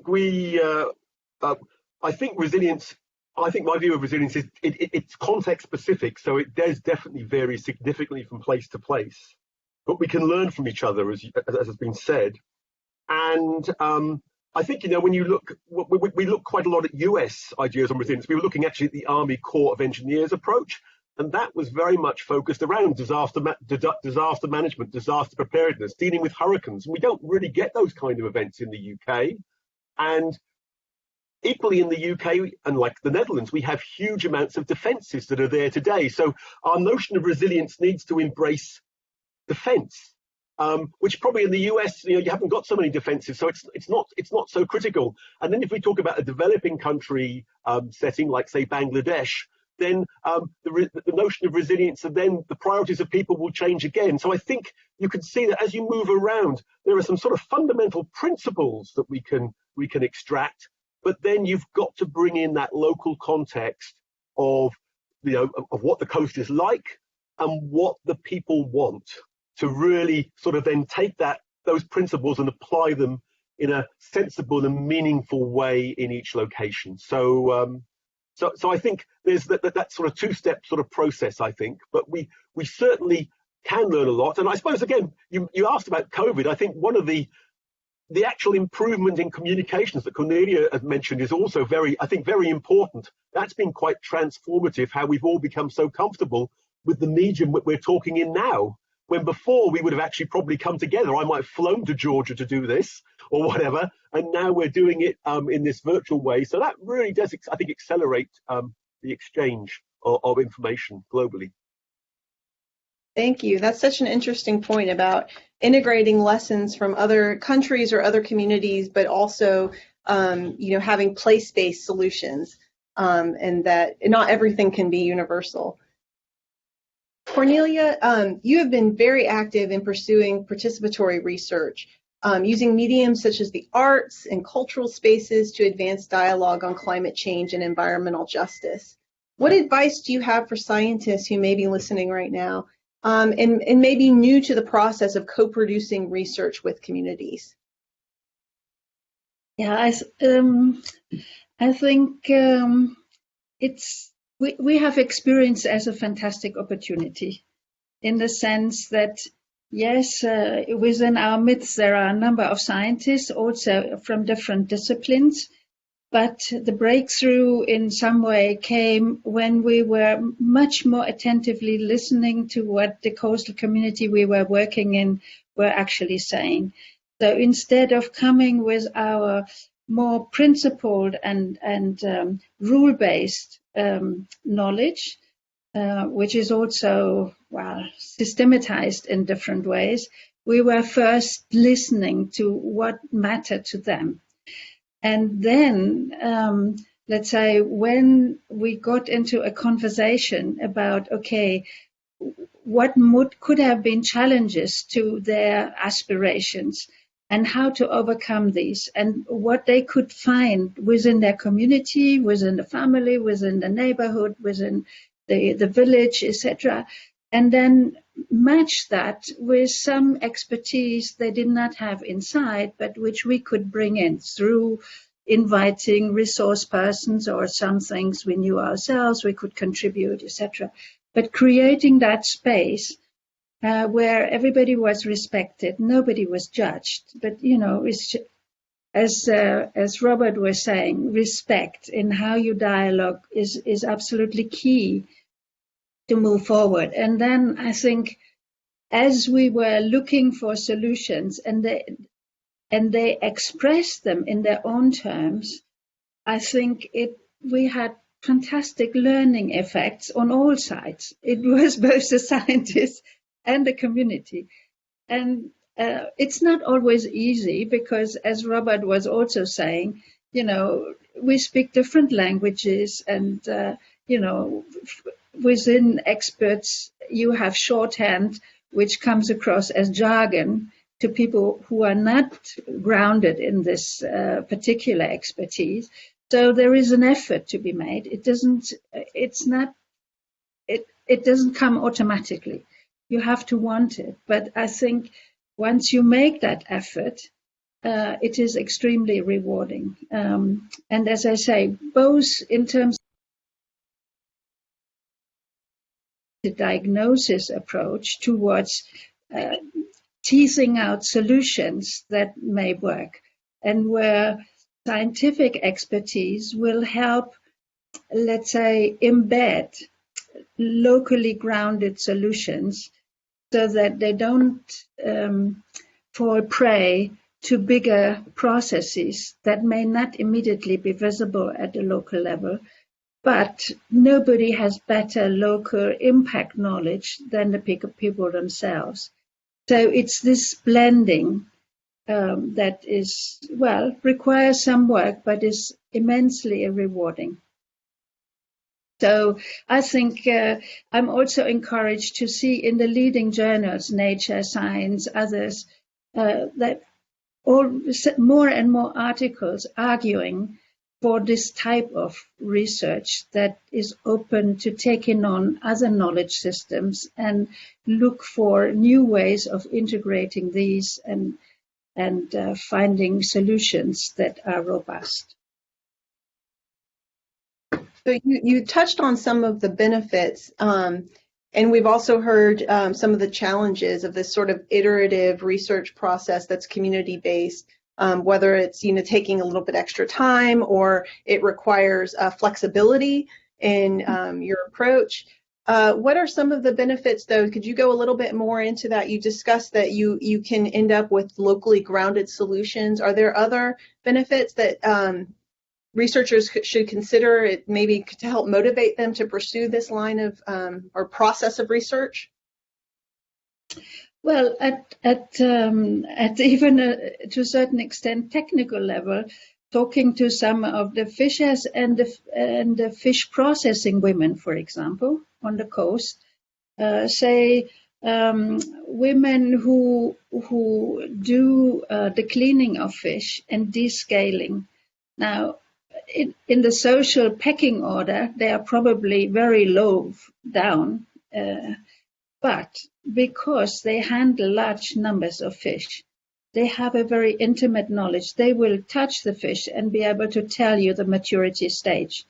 Now, we know from a technical point of view, it's costly, and you don't find as many maturity studies as you would like to have, for example, for resource assessments.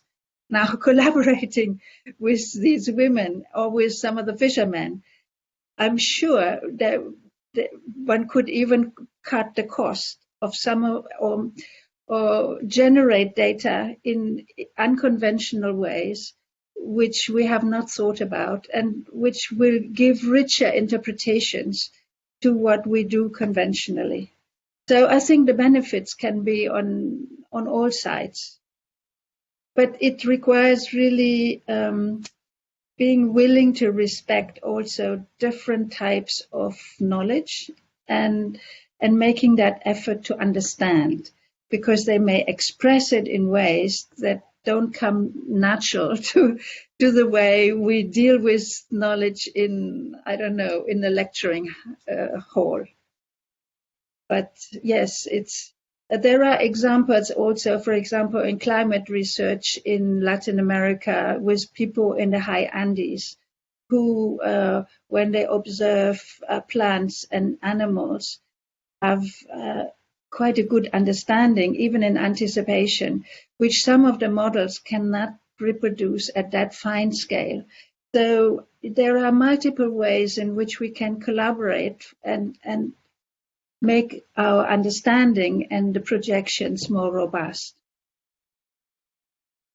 So thus far in our conversation, we've been talking about process, and I've heard a lot of overlap in the suggestions, from listening, working with communities, collaborating, to learn from other communities and other countries. Let's talk now a little bit more about the emerging strategies and coastal solutions that are exciting you the most in your work right now. So, for example, here in the southeastern United States, we're seeing a lot of momentum around the concept of engineering with nature. What are some of the strategies that you're seeing that you think have a lot of potential in the parts of the world where you're working? And let's start with Saskia. Well, thank you. Yeah, engineering with nature, of course, is something we're very active in as well, because together with the Army Corps of Engineers and Rijkswaterstaat, they recently published a 1,000-page guide with different examples of building with nature, that's how we call it, all over the world. And it shows how important it is to build with nature instead of building concrete levees. And also in the Netherlands, we always try to build with nature and see how can we implement it in trying to prevent water coming in. So that's one thing that I'm really very enthusiastic about, because again, we don't like concrete levees. We should do something else. And another thing that I'm really enthusiastic about is room for the river. It's not coastal, but still I think it's a very important concept, because we have extensive rainfall nowadays.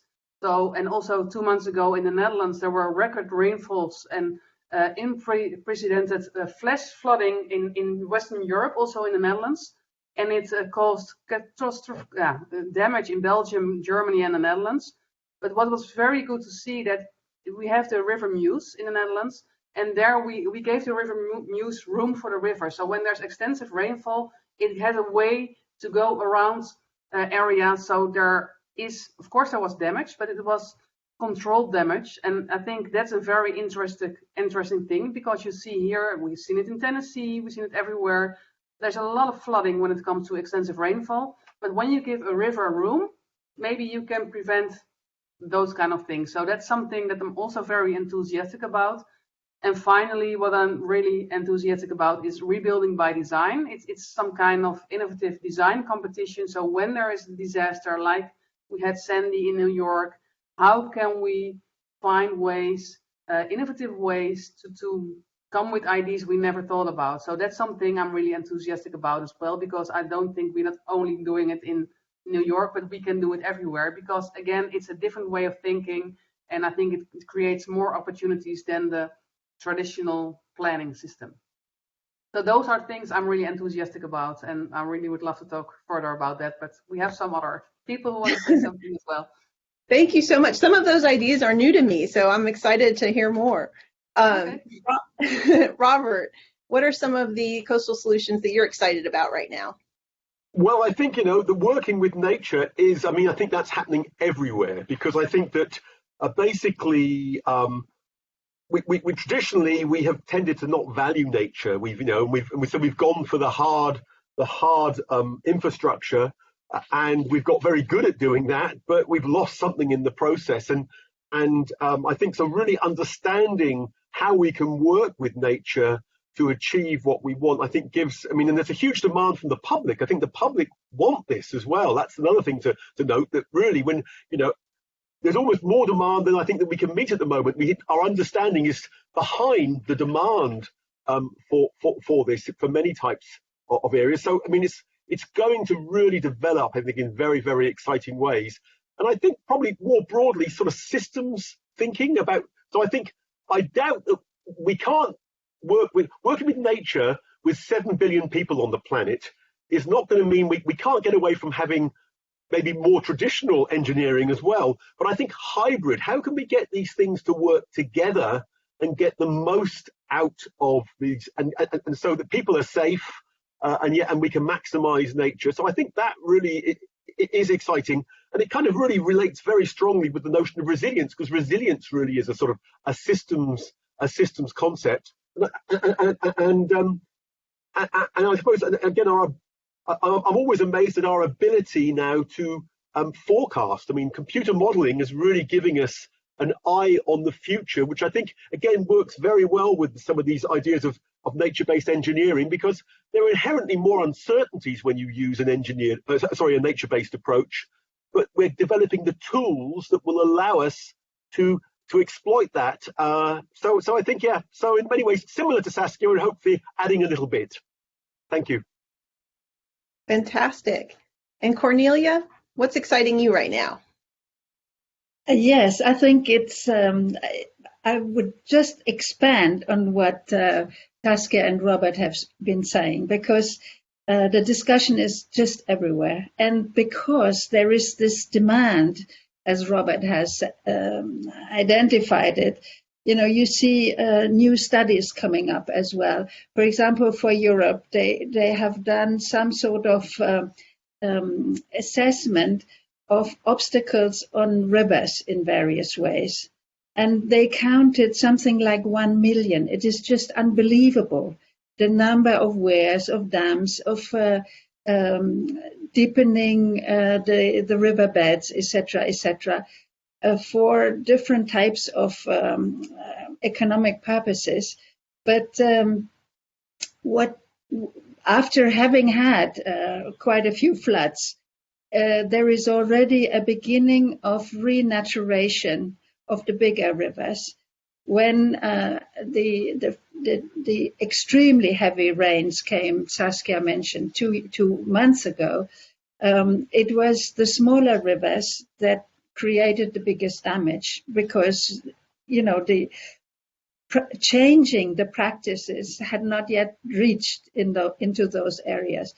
But I will never forget the words of an engineer who has spent all his professional life managing together with peers, the River Rhine from Switzerland to the Netherlands, and who told a big meeting that there was actually, he saw a correlation between the heart structures and the damages that were created afterwards when we had extreme events, because the heart structures gave people a false sense of security, and they would move into areas which traditionally had been used as inundation spaces. And it is then that the damage was created. And so there is this big rethinking. And you have the same thing more directly on the coast. It's clear if rivers can flow more naturally, they will also transport more terrestrial matters into the sea, both for coastal fertilization and to keep the coast as it is so that you don't have erosion. We see in West Africa and elsewhere or take Vietnam, with all the dams being built on the Mekong River, you have a massive erosion of the deltas, etc., etc. So I think there is some rethinking going on, and a very, very interesting exchange, so that we find more clever solutions by watching what nature is doing and how we can adjust, and where we can intervene to some extent, but not in order to disrupt the natural processes, but learn better how to live with them. I think that's very much the name of the game now. Yes, and you raised a critical point about the false sense of security that sometimes hard infrastructure can present, and that when they can fail catastrophically. We saw that here in the United States with New Orleans and Katrina. So we have some amazing questions coming in from the audience. Please continue to submit them. We're going to start off with a question on coastal solutions. So this is submitted. Are there any coastal solutions adaptation initiatives in the US that you think should or could be replicated in Europe, or vice versa? Robert, let's start with you on that one. Well, I think sure. I mean, I think that we actually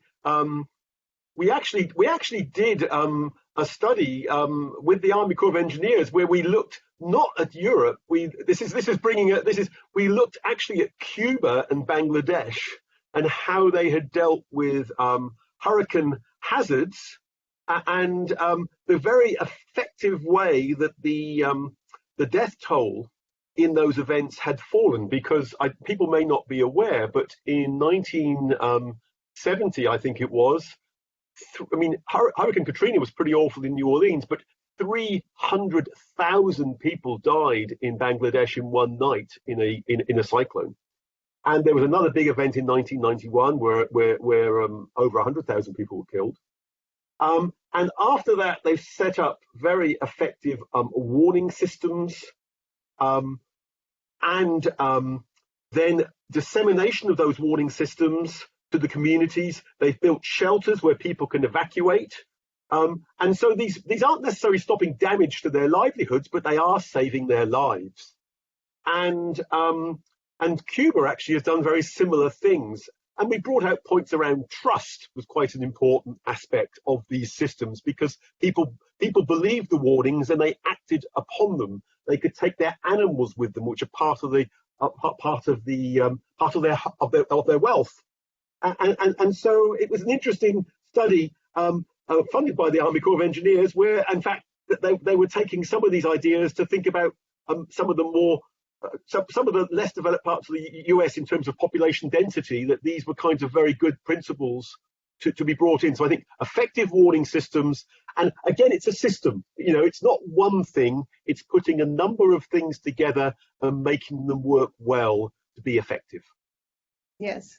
And I think we heard that earlier, that emergency management may be a strength of the U.S. and warning systems. And I'm sorry, I shouldn't just call. Now that we're getting to open questions, please feel free to unmute yourself. I won't call on each person to answer if you have thoughts. So does anyone else like to answer this question about solutions in the U.S. that you think should be replicated in Europe or vice versa?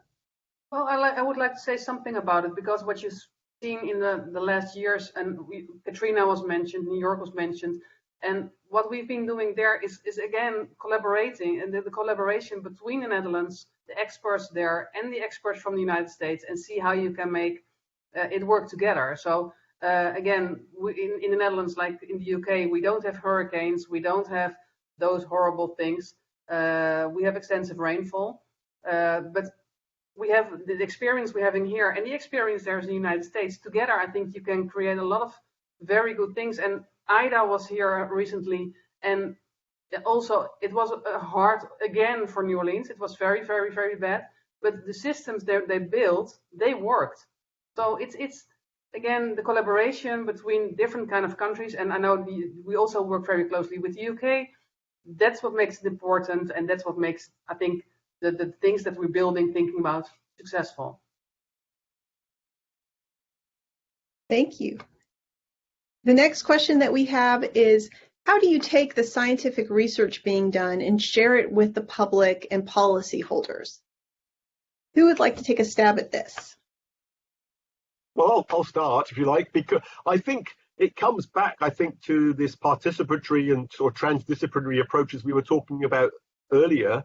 I think it's partly, I think you need to make sure the questions that you're answering are what are of interest to policymakers and the public. So there is a key point about making sure you're asking the right questions, and then a dialogue. And so like in Bangladesh, we did a long project over 4 or 5 years, and we worked with the government and a range of NGOs. And the first thing we did, the first workshop, was, what are the problems? Now, we thought we knew what the problems were, but we didn't assume we knew everything. And for example, probably salinization. In the dry season, the salt pushes inland in Bangladesh very large distances, and it's doing more so each year. And so that came out from the stakeholders as something that we really had to work on. So we did much more work on salinization than we planned. And we kept on taking it to the government, back to the sort of government and the NGOs in Dhaka.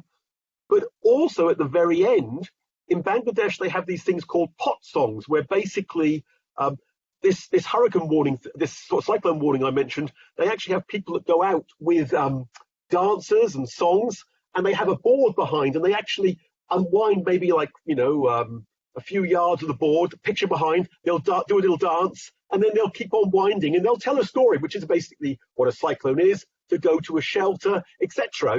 And so we actually created a pot song explaining the outcomes of our project, which was taken around the areas of Bangladesh which were relevant to it. So we did get it back to the local community. So there's a few thoughts. Thank you. Would anyone else like to answer this? How do you get scientific research to be shared with the public and policymakers? Yeah, I think using whatever cultural expressions work or are preferred ways of communicating in any given society is a wonderful approach to carry stories. I think the key word is probably storytelling.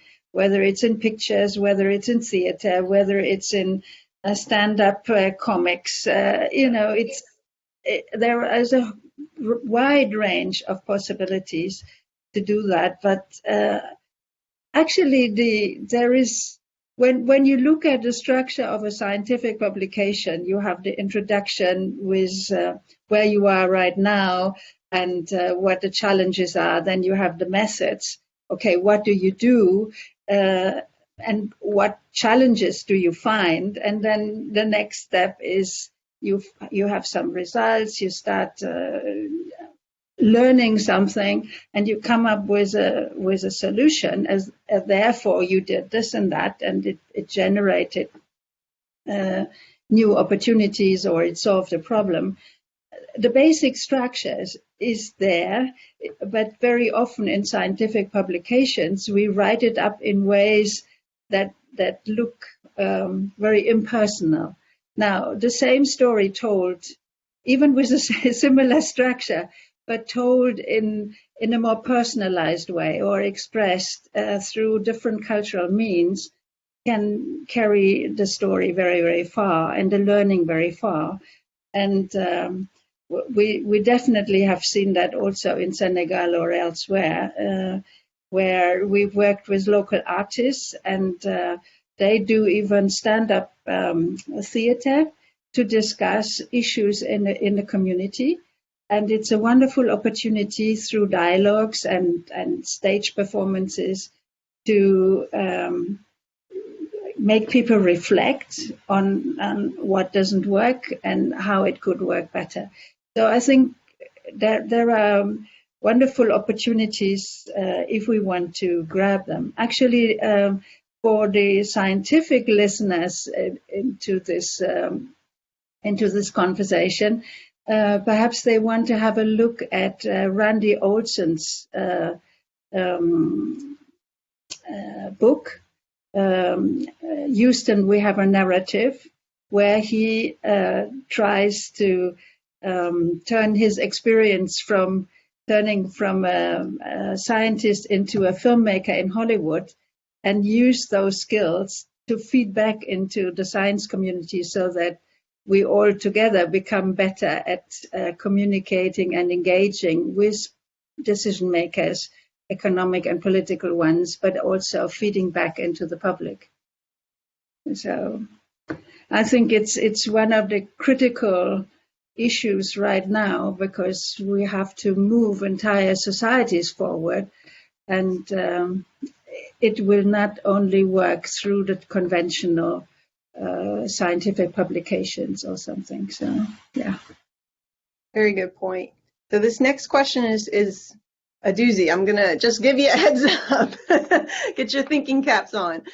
As our climate changes, will some areas start to see new types of extreme weather, such as hurricanes in areas that previously didn't see them? What does this mean for coastal resilience? I would like to maybe start with that. I think what's very important nowadays is an integrated approach. It's not only about coastal, it's the whole system that we have to look into, because if we change something at one spot, it can affect the other one. So I think the integrated approach, so not only coastal, but also riverine, urban, all those kind of systems should work together to prevent disasters. Of course, we cannot always prevent them, but that should be a way to start thinking about it. That's what I would like to add to this question.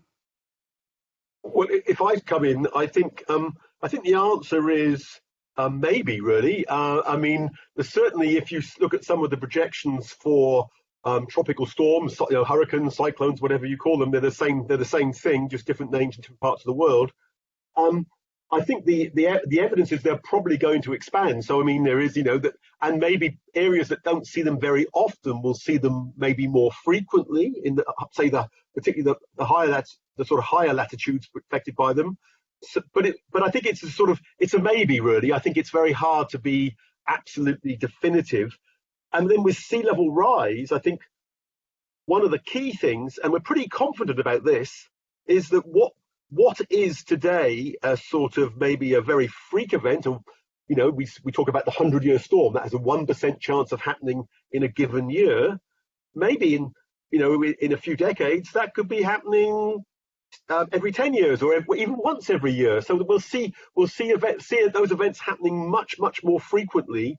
And so, like this high tide flooding that was mentioned, been mentioned today in the previous session, that could really become quite a serious problem. So I think there are some very important changes, and those are predictable. So I think we know we have to deal with them. So what does that mean? Do we have to pull back from the sea? Do we build big defenses? Can we work with nature?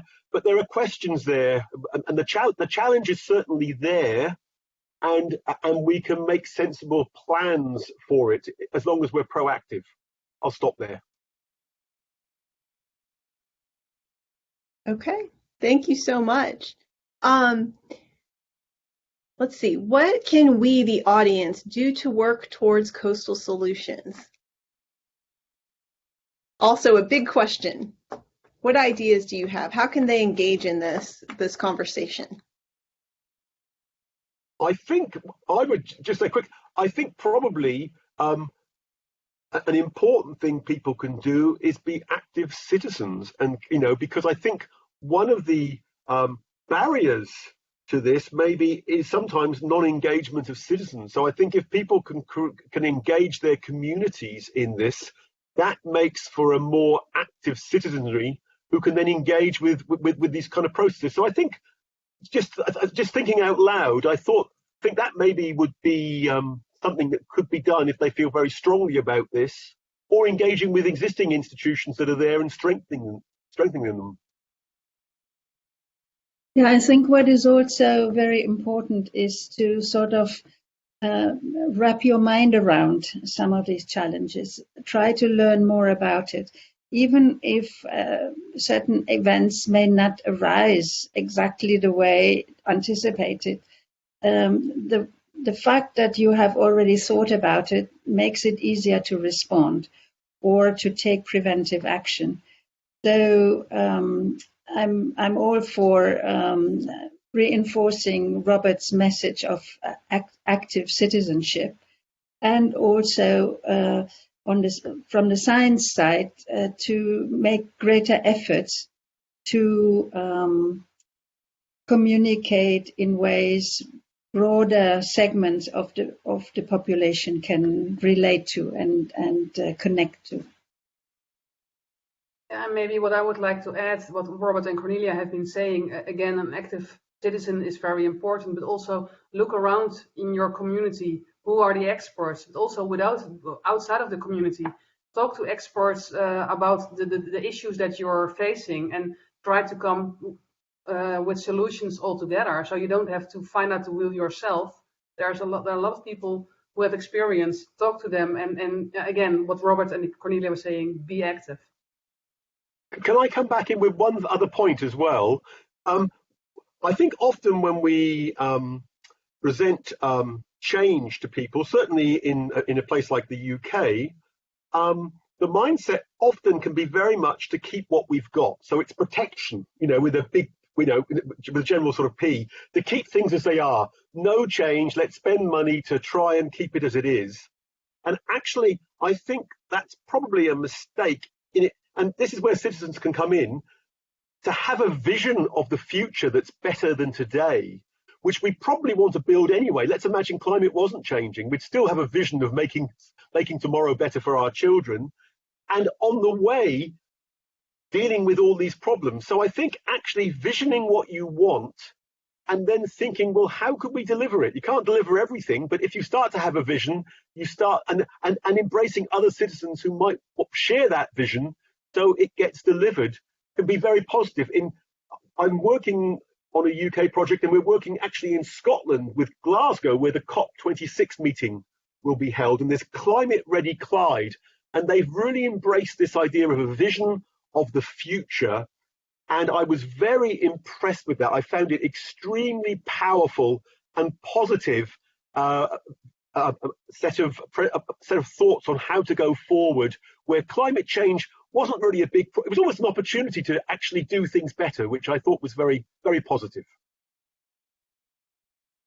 Thank you so much. And unfortunately, we don't have time we have two other questions that if any of our panelists are able to go into the Q&A, perhaps you could provide a little answer to those.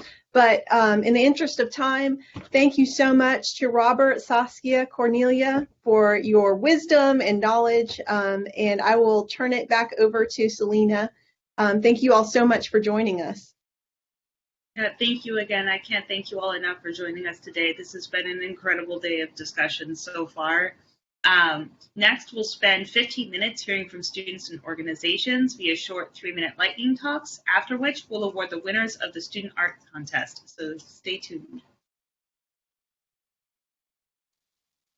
Our first lightning talk showcases Youth for Ocean Action, a youth-led group calling for global action and empowering young people to be involved in climate action, especially as it relates to our oceans. Do you know what Ocean Climate Action Plan is? No. No. I do not. Okay. I don't.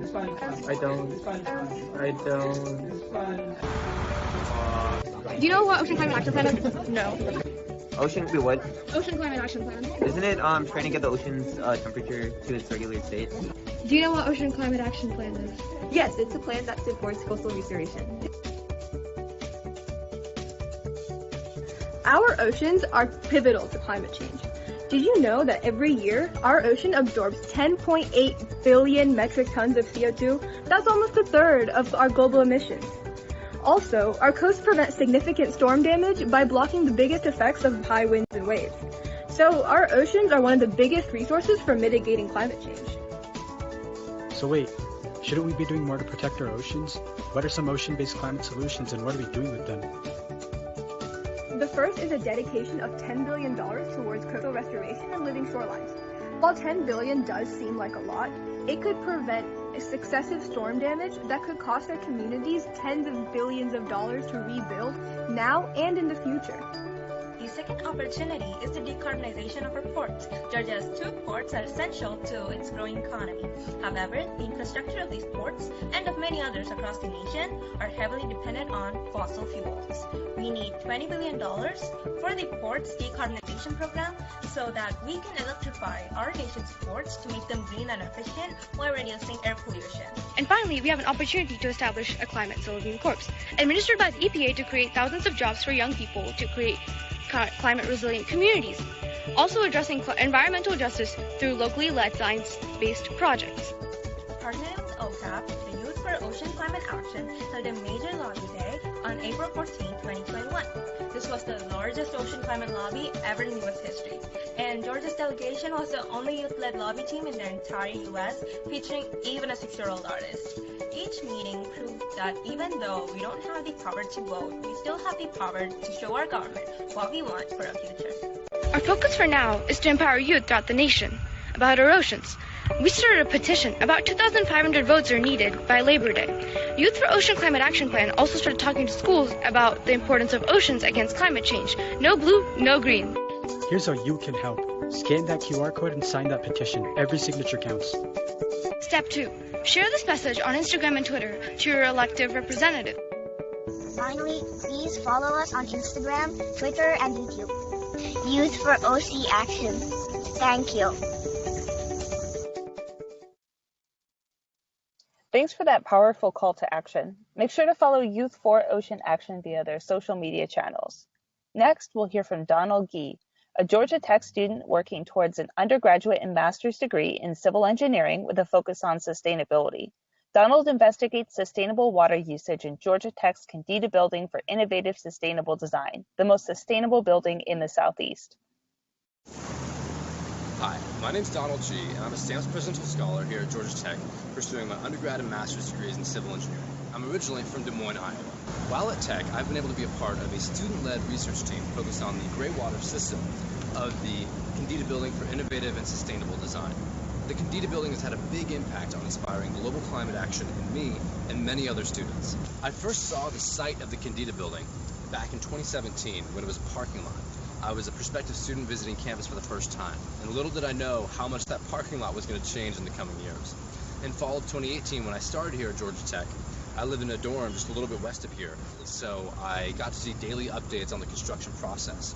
Over time, I got to know the engineers working on the building, and eventually they gave me a hard hat and asked if I wanted to take a tour. So I got to take tours during construction, during the commissioning process, and then after the building opened. When the Kendeda building's doors opened in late September 2019, I spent a lot of time here, and I was fascinated, like many other people, with all the unique aspects of the building.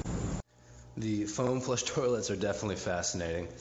I know I'm not alone in this fascination, nor am I the only person who's felt the urge to test these toilets, but I may be the only person who's admitted that on video to the world. Recycled rainwater shower, I thought that was cool. The first time that I saw it complete enough to use, There was no shower curtain. I ran back to my dorm, got my towel, my soap, shampoo, and took a shower in here so I could take a recycled rainwater shower. It was cold. At the dedication ceremony in October of 2019, Dina Kimball, the executive director of the Kendeda Fund, and her mother, Diana Blank, challenged us to ask, what lessons can we learn from the Kendeda building, and how can we apply those lessons to sustainability and change the world? I've always been very interested in water. My career goal is to be an expert in water and sustainable cities. So I joined the inaugural Kendeda Living Building Science VIP. I, with several other students, founded the Greywater research team, and since January of 2020, we've been designing experiments and taking data to better understand the net positive Greywater system in the Kendeda Living Building. Our group has taken Dina Kimball's words to heart, as we are going to take the lessons that we've learned from the Kendeda Building's Greywater system and share policy recommendations with local level policymakers. We believe that the policy recommendations that we're working on will make the design of future living buildings and Greywater systems more efficient and sustainable, as they will eliminate aspects of the system that are currently required by county regulation but actually make the water quality worse and cost more to build into the system. The Kendeda building has had a big impact on inspiring global climate action in me and many other students. I look forward to continuing to be involved with the building while I'm on campus and even after I graduate. Thank you.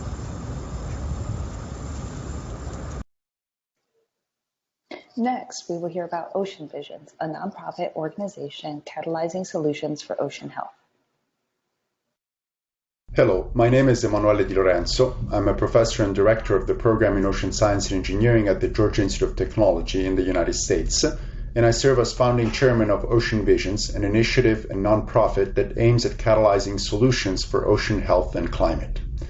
The Ocean Vision was born out of the recognition that there's a disconnect between research and ocean solutions that require breaking down the silos that exist among research institutions, professional ocean-focused societies, NGO, new businesses, and financial institutions. In 2019, a group of leading research and academic institutions joined together to establish Ocean Visions as a network to co-create and deploy equitable, durable, and scalable ocean solutions to the growing crisis in the climate and ocean. The Ocean Vision Research Consortium currently includes institutions with a strong engineering background such as Georgia Tech, Stanford, MIT, and Bari, and leading oceanographic institutions such as Scripps, Hui, Skidaway, UC Santa Barbara, as well as public-facing institutions such as the Georgia Aquarium, the Smithsonian, and others. We also have established an acceleration and impact partnership. Our mission is to mobilize a diverse community of problem solvers working together to tackle the most pressing challenges facing the ocean. To do so, Ocean Vision has teamed up with international partners to develop a global ecosystem for ocean solutions, also referred to as GEOS, as an endorsed program of the United Nations Decade for Ocean Sustainable Development. The goal of GEOS, again, is to break down these silos across sectors and link research, development, and deployment processes within a unified framework.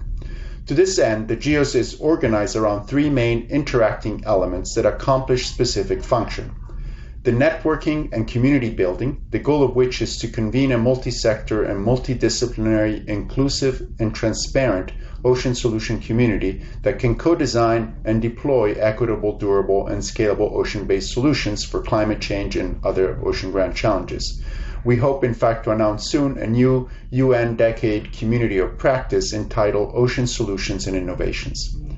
The second component is the establishment of task forces, the goal of which is to use this multi-sector network to co-design system-level roadmaps that clearly articulate the solution path for key ocean and climate threats.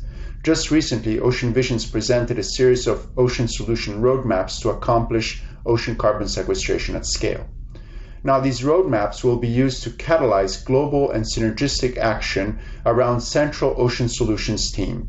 These include things like harnessing the ocean power to remove carbon dioxide from the atmosphere, as just mentioned, designing marine circular economies for sustainable development, developing equitable solution technologies and strategy for climate adaptation of coastal systems and communities, building a climate resilience aquatic food system, and ultimately promoting healthy ocean and healthy people.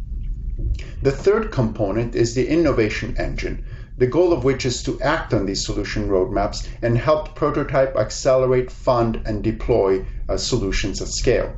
The GEOS engine function relies on involving startup, private businesses, industry, and investors with a focus on ocean grand challenges. Now, the GEOS program provides a unique opportunity and platform under the United Nations umbrella to advance more systemically solutions to some of these great challenges that we face today. Just a few months ago, the Ocean Vision GEOS Summit brought together over 2,500 participants from 75 countries that reflect a truly multi-sector community as shown in this pie graph, including 650 early career ocean professionals. Following our mission of inclusivity and equitable access, the summit was intentionally organized across 5 virtual campuses located in 4 continents in Europe, Africa, Oceania, and the Americas. This ecosystem approach for solution is necessary to address the big and urgent challenges facing the ocean and climate today, which really require all hands on deck, similar to what we're trying to do for addressing the COVID crisis. Before concluding, I would like to also acknowledge the co-chairs of the GEOS Steering Committee, Fiorenza Micheli, Professor and Co-Director of the Stanford Center for Ocean Solution, and Anna Zivian, Senior Research Fellow at the Ocean Conservancy. Thank you.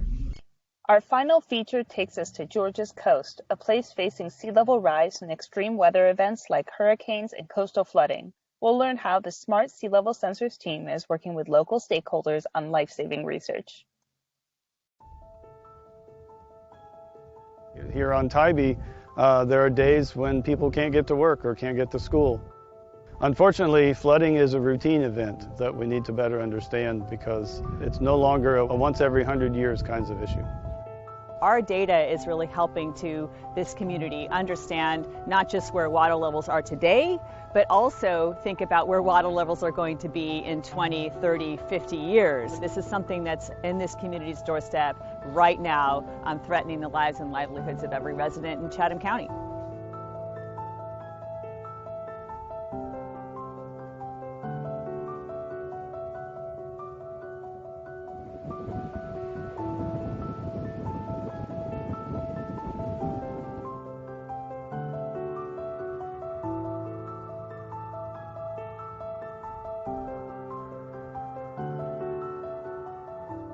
The Smart Sea Level Sensor project is a project that involves a partnership between Georgia Tech researchers and Chatham County and City of Savannah partners merged to tackle coastal flooding.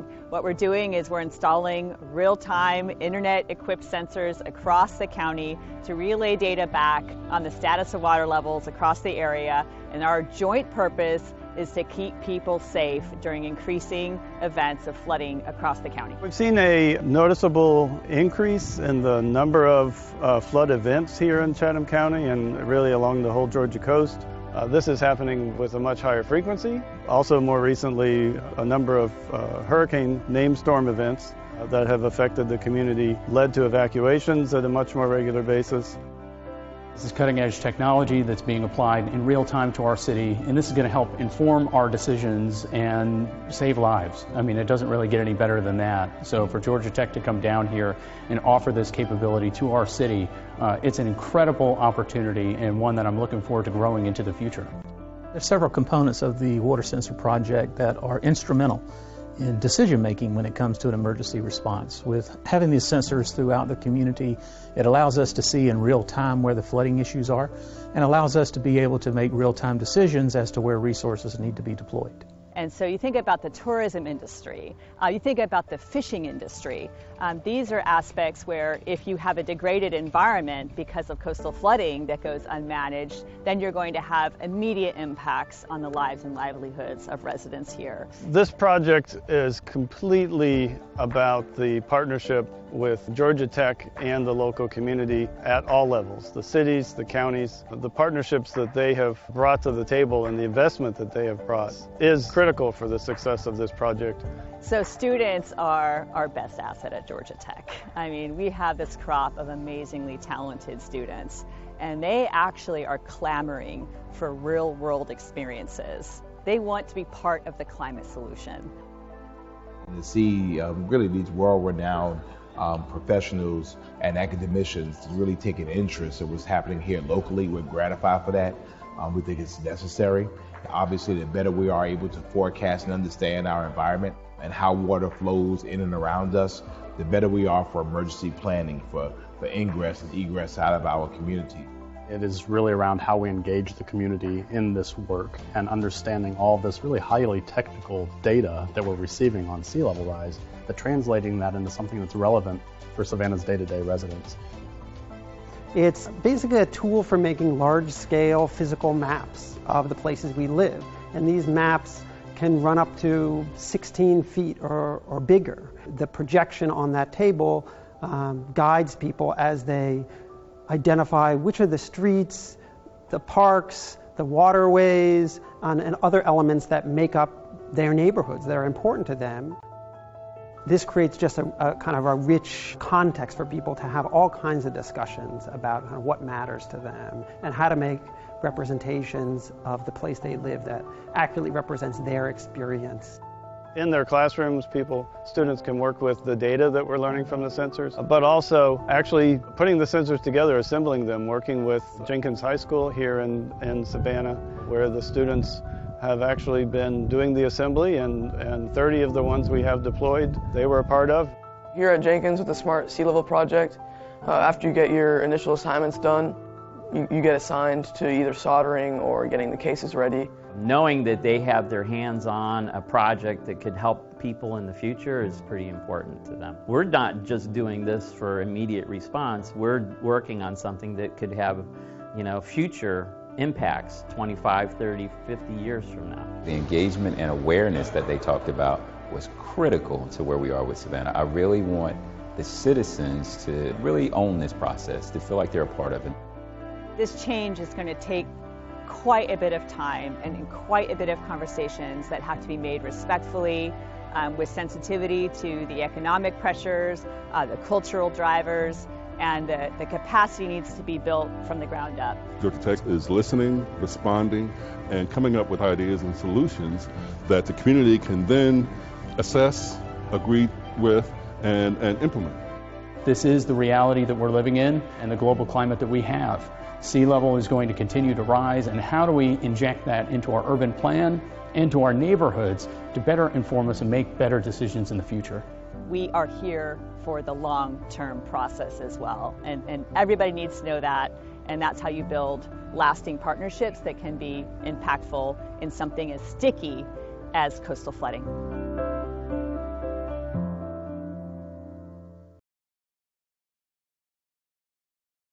Arts Award Ceremony. So to begin our Art Award Ceremony, I am honored to introduce one of our judges, Dr. Amanda Weiss. Amanda Weiss is an assistant professor of Japanese at the Georgia Institute of Technology, where she teaches courses on Japanese media and society. She's also editor of Hive Mind, Georgia Tech's language and culture-focused speculative fiction magazine, and director of the School of Modern Languages' annual Global Media Festival. Welcome, Dr. Weiss.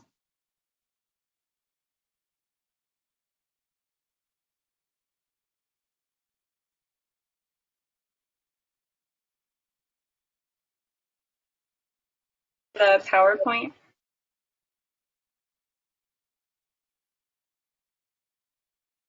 Oh, thank you. Thank you all, and thank you very much for having me. The video that you just shared was really wonderful, very well produced and so interesting. So thank you for inviting me to be part of this, and also my fellow judges. So today I'm just very quickly going to give an overview and then turn it over to my fellow judges to present the awards. Could you go to the next slide, please? So this student art contest, our guidelines were this had to be an original creative work produced by a student that was addressing climate change. Our judges, I will introduce in one moment. Our criteria for awards were basically the concept, how well it connected to climate change, originality, and craft. So the aesthetics, the application of different styles of art. In terms of judges, it is my honor to introduce my fellow judges. So Manon Bellet is a Swiss artist who has lived and worked in New Orleans since 2016. She holds a BA and MFA from the University of the Arts, ECAV, Switzerland, and has been awarded residencies all over the world in Paris, Berlin, Warsaw, and New Orleans. Some of these residencies include the International Studio Residency Program, the Monroe Fellowship at Tulane University, the Studio in the Wood Residency Program, and the Joan Mitchell Foundation. Manon also has a broad teaching background and has given workshops at various schools and art academies in Switzerland and Germany. She first visited New Orleans in 2013. As an artist with an outside perspective and European background, she finds it stimulating to work in such a specific environment as it helps her broaden her own practice, as well as develop projects that are directly related to the city and its specific geographical and environmental context. Thank you very much for joining us, Manon. Our second judge is Marisa Becker, who is a freelance journalist and blogger in Germany who focuses on environmental and climate issues. Her main medium is Instagram, where you can find her under the username MySustainablem. Marisa also founded a magazine called Ekologiska magazine, which is Swedish and means eco. The magazine is currently staffed by 3 editors and focuses on ecological and social sustainability topics. Marisa also does broadcast articles for media outlets in Germany and pre-corona gave talks about zero waste and eco-friendly lifestyles for companies like Lufthansa. So Marisa, also welcome and thank you for joining us. So without further ado, we'll get to the good stuff. So could you go to the next slide, please? So Manon is going to take it away and announce our undergraduate winners. Right, thank you so much, everyone. And I was really happy to be part of this jury that encouraged me and gave me a lot of hope for the future. And thanks for all these wonderful young people that sent so beautiful proposal. So the first prize was given for Pardaans. It's a black and white photography. So this photography is a testimony of the agency to react to the climate change. People in Western countries tend generally to see the climate change as something that will be taking place in the future and probably also neglecting that climate change is already the problem. And it's why the Pardaans photography carry a very important message and is there to remind us that we will not be spared. It should also inspire everyone to do something about it. And we will need more photos like this to re-inspire everyone in our society to act. So thank you for this beautiful proposal.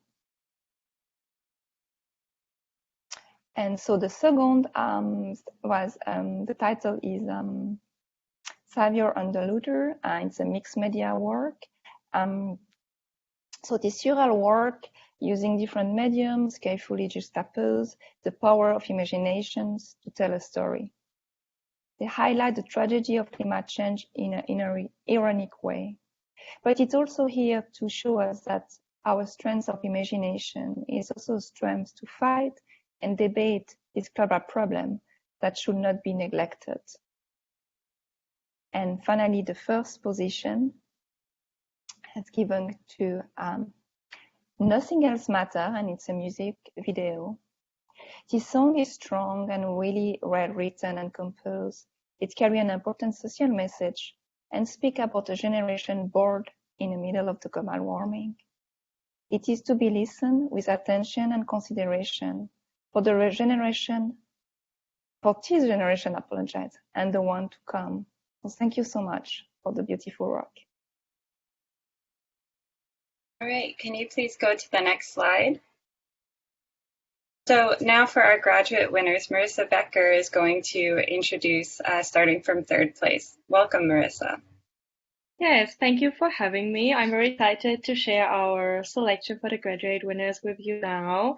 Let's start with our 3rd place. Next slide, please.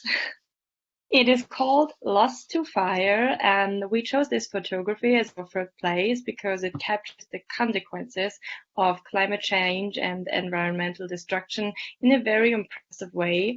It shows scientists that knee deep in peat ash, and the scientists look kind of lost and hopeless in the peat, and this may reflect the mood in Verloren Vlaai, which the landscape is called.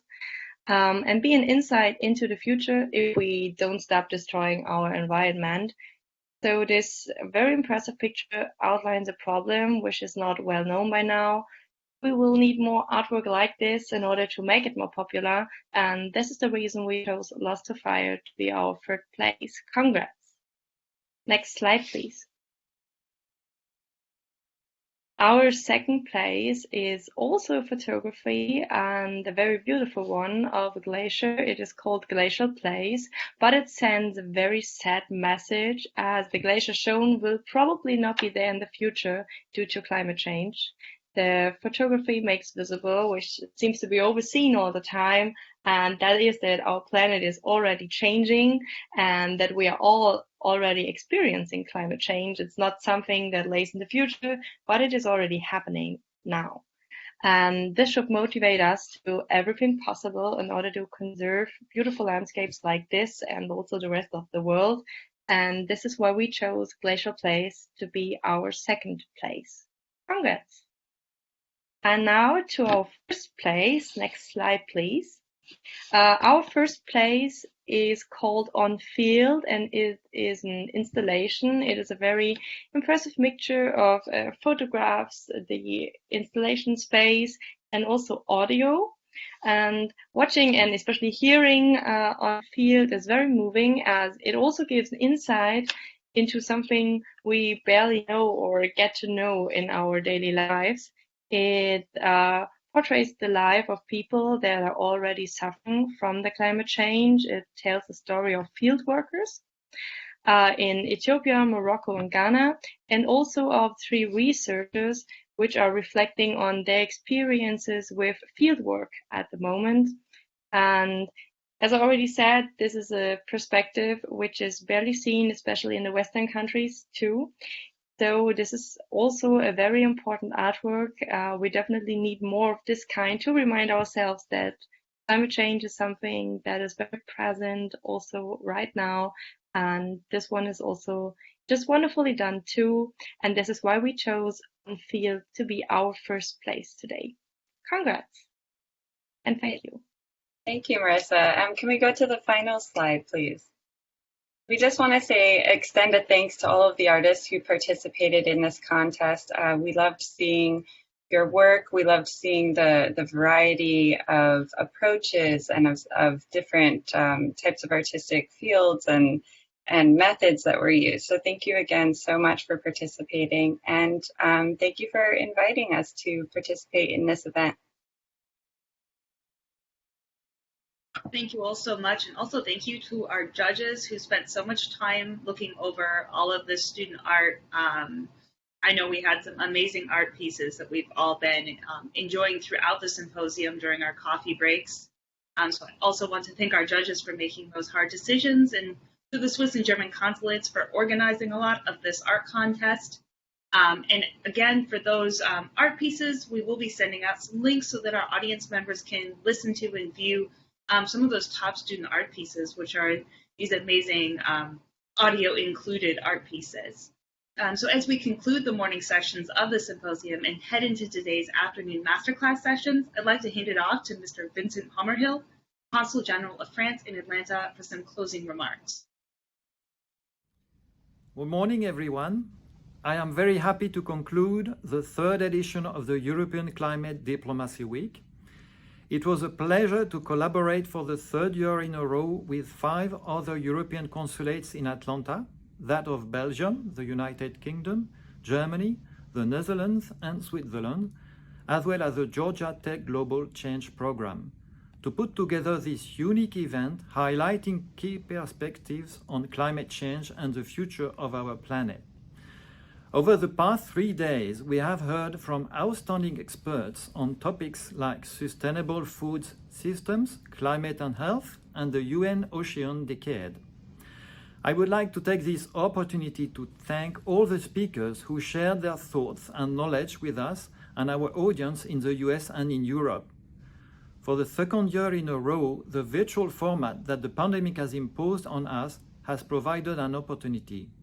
The online format offers a rare chance for participants from both France and the US to join the conversations and panels of the European Climate Diplomacy Week. The importance of the European Climate Diplomacy Week lies in the dialogue it establishes among specialists from both sides of the Atlantic. It provides an opportunity to share methods, perspectives, findings, social perceptions, and best practices to better preserve our natural ecosystems and limit human impacts on them. I would like to thank all the other consulates that participated in the organization of this event. I also salute our cooperation with the Georgia Tech Global Change Program, which is yet another example of a successful partnership between France and Georgia Tech. Indeed, Georgia Tech is a driving force in the cooperation between France and the US Southeast. In 1990, Georgia Tech established a campus in Metz, Georgia Tech Lorraine, which is the first American campus on French soil. I hope that the collaboration will endure and the discussions that started over the last 3 days will lead to more cooperation and synergies between European and American stakeholders. Let's continue working together to save our planet.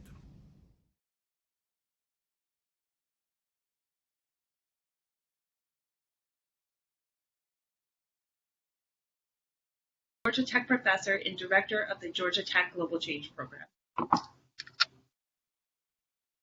Thanks so much, Selena. Wow, what a day. I don't know about you, but I'm buzzing with the passion and the purpose of all of our presenters from today, yesterday, and Monday. These people have found a way to turn their expertise and their curiosity to move the needle on climate change. Importantly, they illustrate that it takes a huge diversity of voices, approaches, and tools to move us forward on tackling the climate crisis. So no matter where you sit, what your day job is, what you are studying, or what you would most like to protect from climate change, you have a role to play. So please plug yourself into some of the many networks, conversations, and movements that you've heard about this week. And if you're already plugged in, ask yourself what's next for you, for your family, for the organizations that are part of your lives, and for the elected officials who can do so much to accelerate progress across our city, our state, and our country. But if one message comes through strong, there is great strength in numbers, and there is great power in celebrating our growing climate community across the globe. The Global Change Program is honored, together with our European consular hosts and fellow Georgia Tech partners, to host this annual gathering.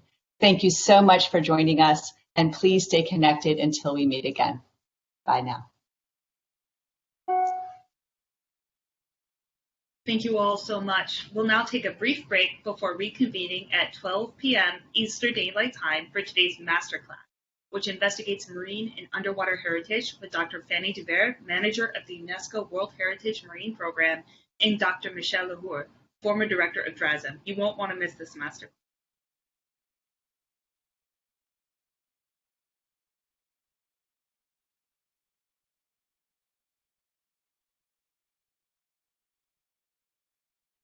Welcome back. Today we've heard from experts in data science, coastal resilience, equity, and policy. We've also seen a round of incredible lightning talks and some amazing student art. This afternoon's masterclass brings an additional perspective to the table and investigates the impacts of climate change on marine and underwater heritage. This masterclass features two experts. First, Dr. Fanny Douvere will speak with us on marine heritage. Then, Dr. Michel will discuss the threats that climate change pose to our underwater cultural heritage. Now it is my honor to introduce Dr. Fanny Douvere. Dr. Fanny Douvere currently leads UNESCO's World Heritage Marine Program, overseeing the conservation of 50 iconic ocean places on the World Heritage List that today spans across 37 countries, from the tropics to the poles.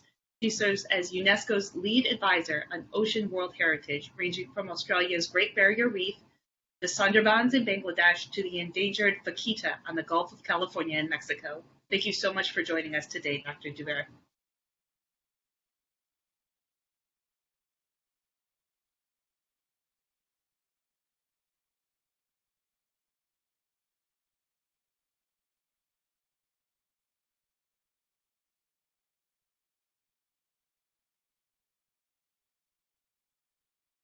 Hello. I guess everybody can hear me. I hope so. Hello, we can hear you and see you. Thanks for being here today. Thank you. Hi, Selena. Thank you very much. And hi to all the participants. It is funny, of course, to talk to you all, not seeing you, which I much rather would like to do, because as Selena introduced, I'm leading a team at UNESCO here in Paris, in France. and we oversee the 50 marine World Heritage sites on UNESCO's World Heritage list. Of course, some of these sites are known, and voila, there is a map which you can see right now on the screen across those many World Heritage sites. And Selena, if you're ready for it, I would like to take a little poll. I see there's quite some attendees online right now. And just a quick question. Everybody knows about World Heritage, but have you heard about Marine World Heritage? How many of you have heard about Marine World Heritage? And I think the poll is live right now.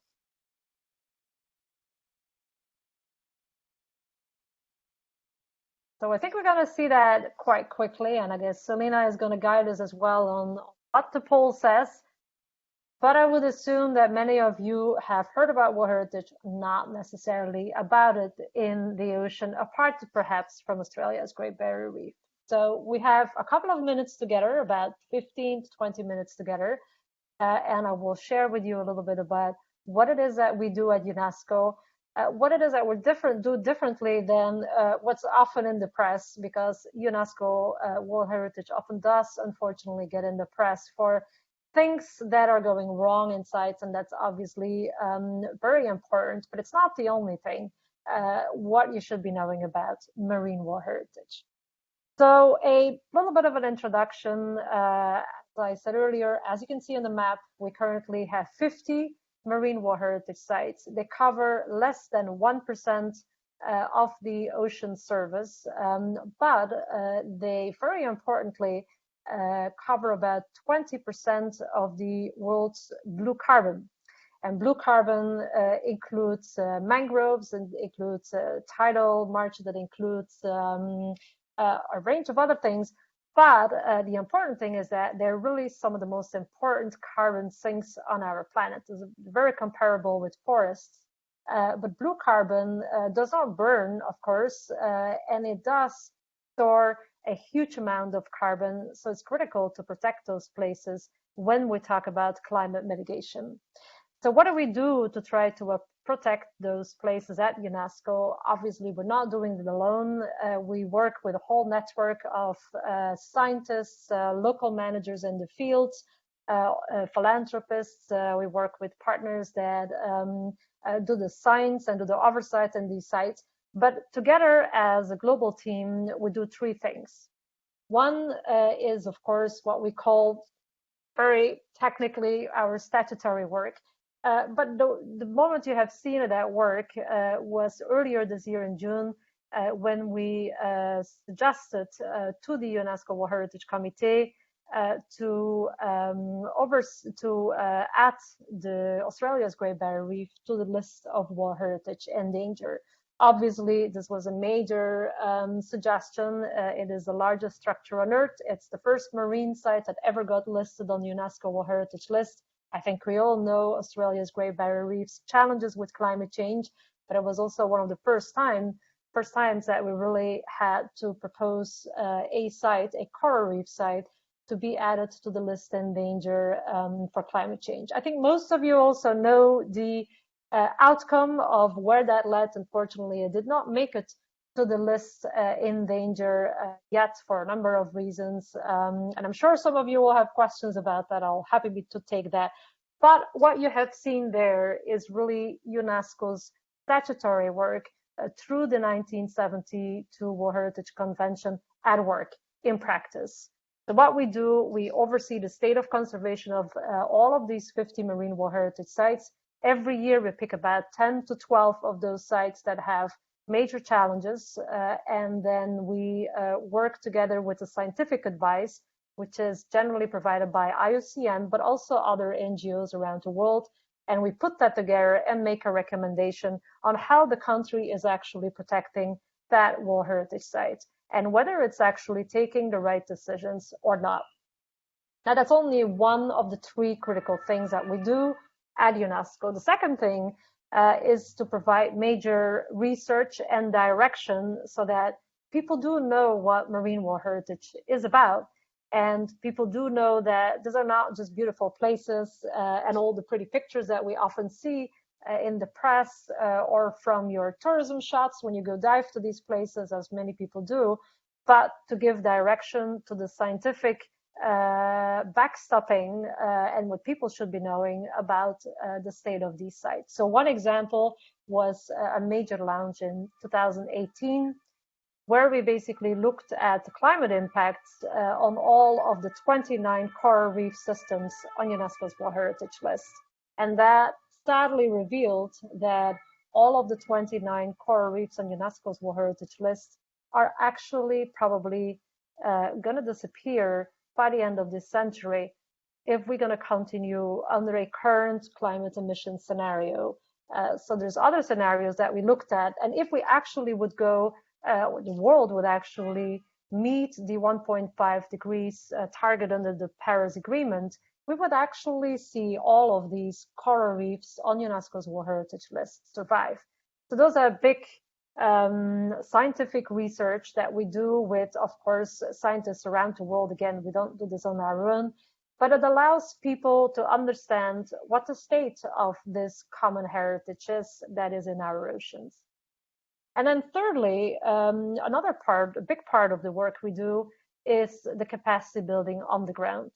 So we have 50 sites, we have as many problems, of course, but in all of these sites, and we connect together with the local managers to understand what their problems are. But the interesting thing is that a lot of these problems are common problems. Whether it's a site in Solomon Islands, East Rennell in Solomon Islands, or it is Australia's Great Barrier Reef, or it is Coiba National Park in Panama, all of these sites ultimately have a lot of the same challenges. They have people living in their sites. They have struggles with financing and technology and innovation. They have challenges to bring all that science together for sound decision making. There's a lot of these things is going on. They deal with plastics, they deal with fisheries, all of these sorts of problems that I think many of you are familiar with are essentially the same across the board. So the capacity that we do is twofold. On the one hand, it is really bringing the challenges together and work through with the sites, bring financing to them as well. We have a major reef resilience initiative going on right now in 4 initial coral reefs, where we have, or in the process right now, recruiting what we call chief resilience officers. And these people are on the ground working with the people, the businesses, the indigenous communities to build a climate adaptation strategy for their sites. But at the same time, there's a lot of good things happening in these sites. There's a lot of best practices. These sites also do often attract PhD students, other people, researchers, people that like to work in these sites. And their governments often also typically do give quite a lot of support because there's tourists going to these sites. So funding does often flow to these places. And so that means that a lot of good things are also coming about in those sites. And that's why we're investing a lot in bringing all these best practices together, to bring people together to talk through the solutions that they have in their site so that we don't reinvent the wheel each time over. So across the network, people come together on an ongoing basis. Right now, of course, because of COVID, much online, but every single 3 years, we bring everybody from across the globe together in one meeting. And that's really meant to make people understand that protecting marine places, it has similar challenges across the board, and people have solutions for that. There's different socioeconomic contexts. People deal with different governments, different institutions. They have different decision-making processes, but ultimately a lot of these issues, they can help each other. And that's what we're stimulating to a large degree. Now, all of this work, and I think that brings us to the theme of this conference, involves, of course, a lot of diplomacy. So a large part of our work, which is a challenging part perhaps, evolves around diplomatic skills and negotiation. At the end of the day, when it comes to ocean conservation, and I will be no surprise to any of you, it is all about balancing out the protection of the ecosystems with the sustainable development and economic development in sites. The majority of these 50 marine world heritage sites, they are multiple use areas. They're areas where people live.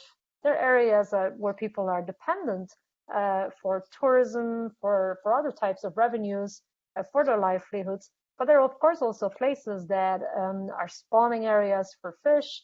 They are refugees areas for species on the IUCN's red list. And they're just simply also ecosystems that are of outstanding universal value to humanity. Because why do we want to go to these places on holiday? Because they're exceptional, right? Who does not want to go to the Galapagos Islands? We all know it's an exceptional place. And that's why it, in many ways, has that recognition for being World Heritage and for something we need to protect for future generations. But of course, you can understand that in each of these places, tourism development, it comes with hotels, it comes with airplanes, it comes with all sorts of things at the site. It also comes with people that want to work, they want to live, they want to have their own developments, their businesses. But all of that needs to be balanced out with, of course, protecting the ecosystem. So that's where a lot of the diplomacy, of course, comes in. And then a lot of it, of course, is very dependent on the government, on making sure that people are actually happy together and can thrive together. So ultimately, what we do a lot is we talk. And I'm certainly one that loves to talk, as you can hear on this call, but it is talking to different people in different languages. And that's the challenge, of course, right? In major dossiers which are really at the heart of our work, like for example, proposing a site to be listed on the list in danger, that's where we talk to ministers, that's where we talk to, sometimes even in some countries, the president, because these are places that often also add a lot of economic, make a lot of economic contributions to the GDP of a country. The Great Barrier Reef alone, for example, contributes over $5 billion annually to the GDP of Australia. So we talk to a lot, when we do this international work, we talk at that level. Yet at the same time, when we go to a site, to a local place, we do need to understand what's going on locally. And the managers, the scientists, the indigenous people, the businesses, they're often at the very front line. They see every single day what's happening in their site, but also they're the ones that get the burden, especially the local managers. They get the burden on their shoulders to actually protect these places. So in a lot of other cases, when we try to understand what's happening locally, we go to the site and we talk to all the people that are there, all the stakeholders that are really involved in this. And that's going to be the local fisherman who has a thriving business, but it can also be the indigenous people that are losing their livelihoods because of climate change, for example. They just see their environment changing. So a lot of our work involves all these different conversations, bring all that information together and try to steer things in a direction that actually makes sense and will make a difference. And we do that, and perhaps that's where I will leave you with, we do that across those different tasks. So internationally, through the application of the UNESCO World Heritage Convention, which is a legal instrument, we do that oversight, but we do the capacity building on the ground and try to really bring financing in a lot of cases to those sites. But then at the same time, also working with scientists and making sure that the world is aware where that ocean heritage is going. So I'll perhaps leave you with that, because I do think there's a couple of questions. And I'm sure, Selena, you will guide us through those questions. And it will also just be good to see where the poll has led and how much you know about marine world heritage. Thank you. Selena, over to you.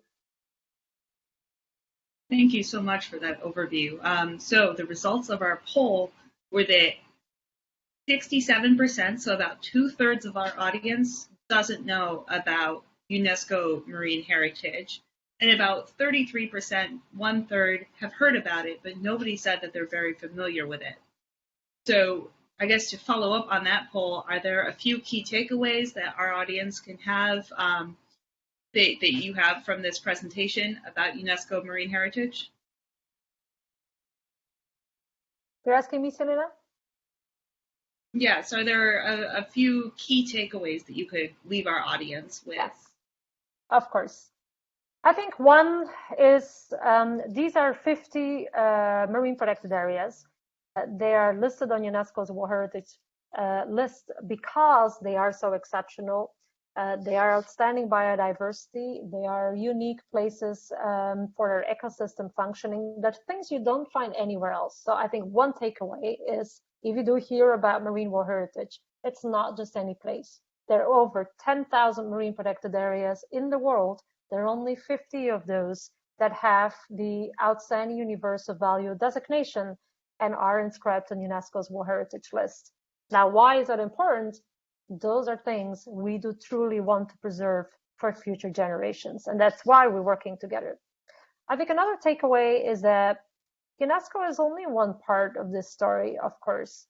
And while UNESCO is the organization, the United Nations organization that oversees the state of conservation of these sites, really what World Heritage is, it is a joint responsibility of us all. So each and every one of us, no matter where you are, no matter what you do, no matter whether you're a student or a professor or a scientist or anything else, you can definitely make also your contribution to the protection of marine world heritage. And it can be by contributing towards, by volunteering to do research, but it can also be to join up, for example, cleanups, beach cleanups. There are all sorts of activities that can take place and do take place in marine world heritage sites. But the protection of marine world heritage and world heritage as a whole is a shared responsibility of us all. And it's our task to basically, that collection of sites we inherited from the past, it is only temporary that we live with it right now. It is our task to share it and leave it to future generations in at least as good a state as we inherited it, but hopefully better. Yet because of climate change, of course, that's difficult. I think the last takeaway, Selena, is probably related to climate change.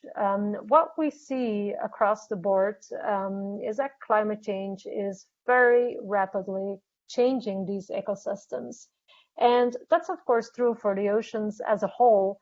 But I think we're probably one of the few organizations that has a constant eye on 50 globally protected areas, which, as you can see on the map, quite geographically quite representative for the types of ecosystems we have in the ocean. We have some sites in the tropics, we have some sites in the subantarctic, around the Arctic.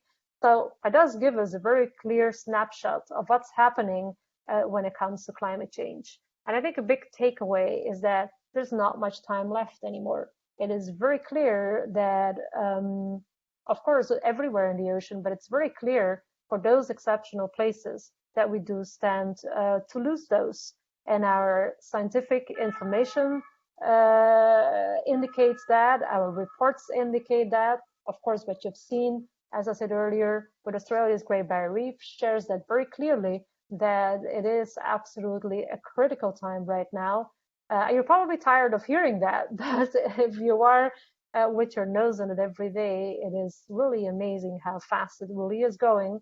But at the same time, I do think there's hope. I think these places are still places that get attention, and are places that get attention from governments. As I said earlier, a lot because there's a lot of money coming from these sites that is contributed to the GDP of countries. And of course, when national governments see the benefits economically, often it also translates in return to the conservation of these places, because it's the bread and butter of actually making sure that those places will continue to contribute.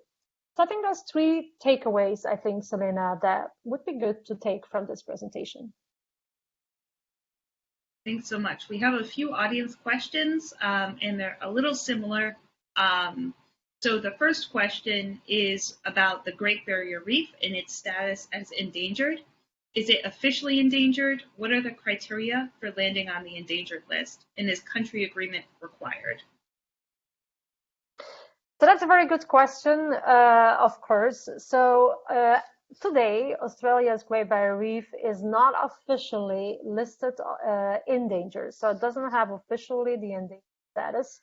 And the reason for that is that the World Heritage Committee, which is a body of 21 countries around the world that take jointly decisions on which sites go on the danger list, which sites go on the list altogether, that body has decided last June that it is too early to put Australia's Great Barrier Reef on the danger list. Now, you probably read in the press a lot of things about that, but the World Heritage Committee, the 21 countries, take a sovereign decision to list it or not, and they do that on behalf of the international community. So they've chosen not to list it officially endangered. So it doesn't have that official status.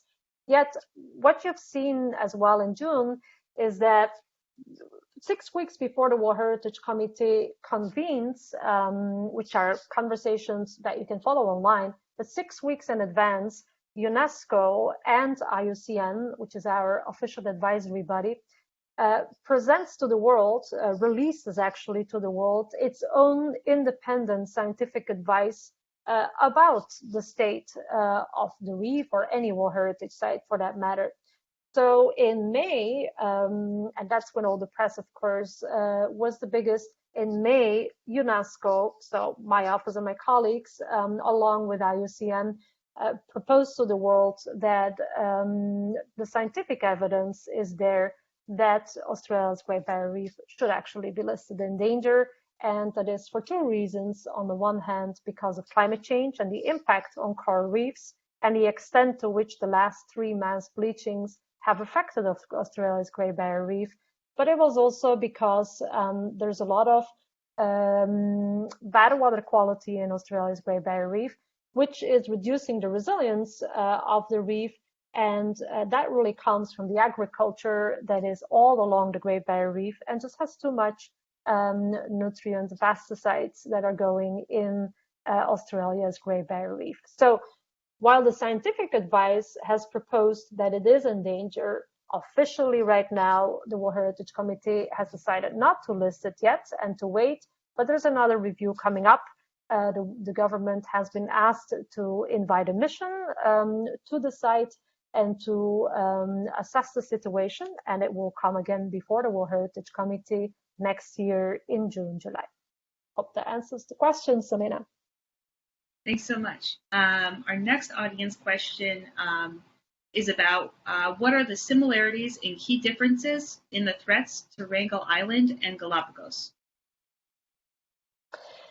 So Wrangel Island. So Wrangel Island is in Russia and the Galapagos is in Ecuador. So very different ecosystems. That's a very tricky question. That's a very good question too, of course. So what these sites, of course, have their ecosystems that are very different, right? Galapagos threats do deal with tourism to a large extent. Galapagos is also inscribed both for its marine area and for its terrestrial area. So tourism has always been the critical threat in the Galapagos.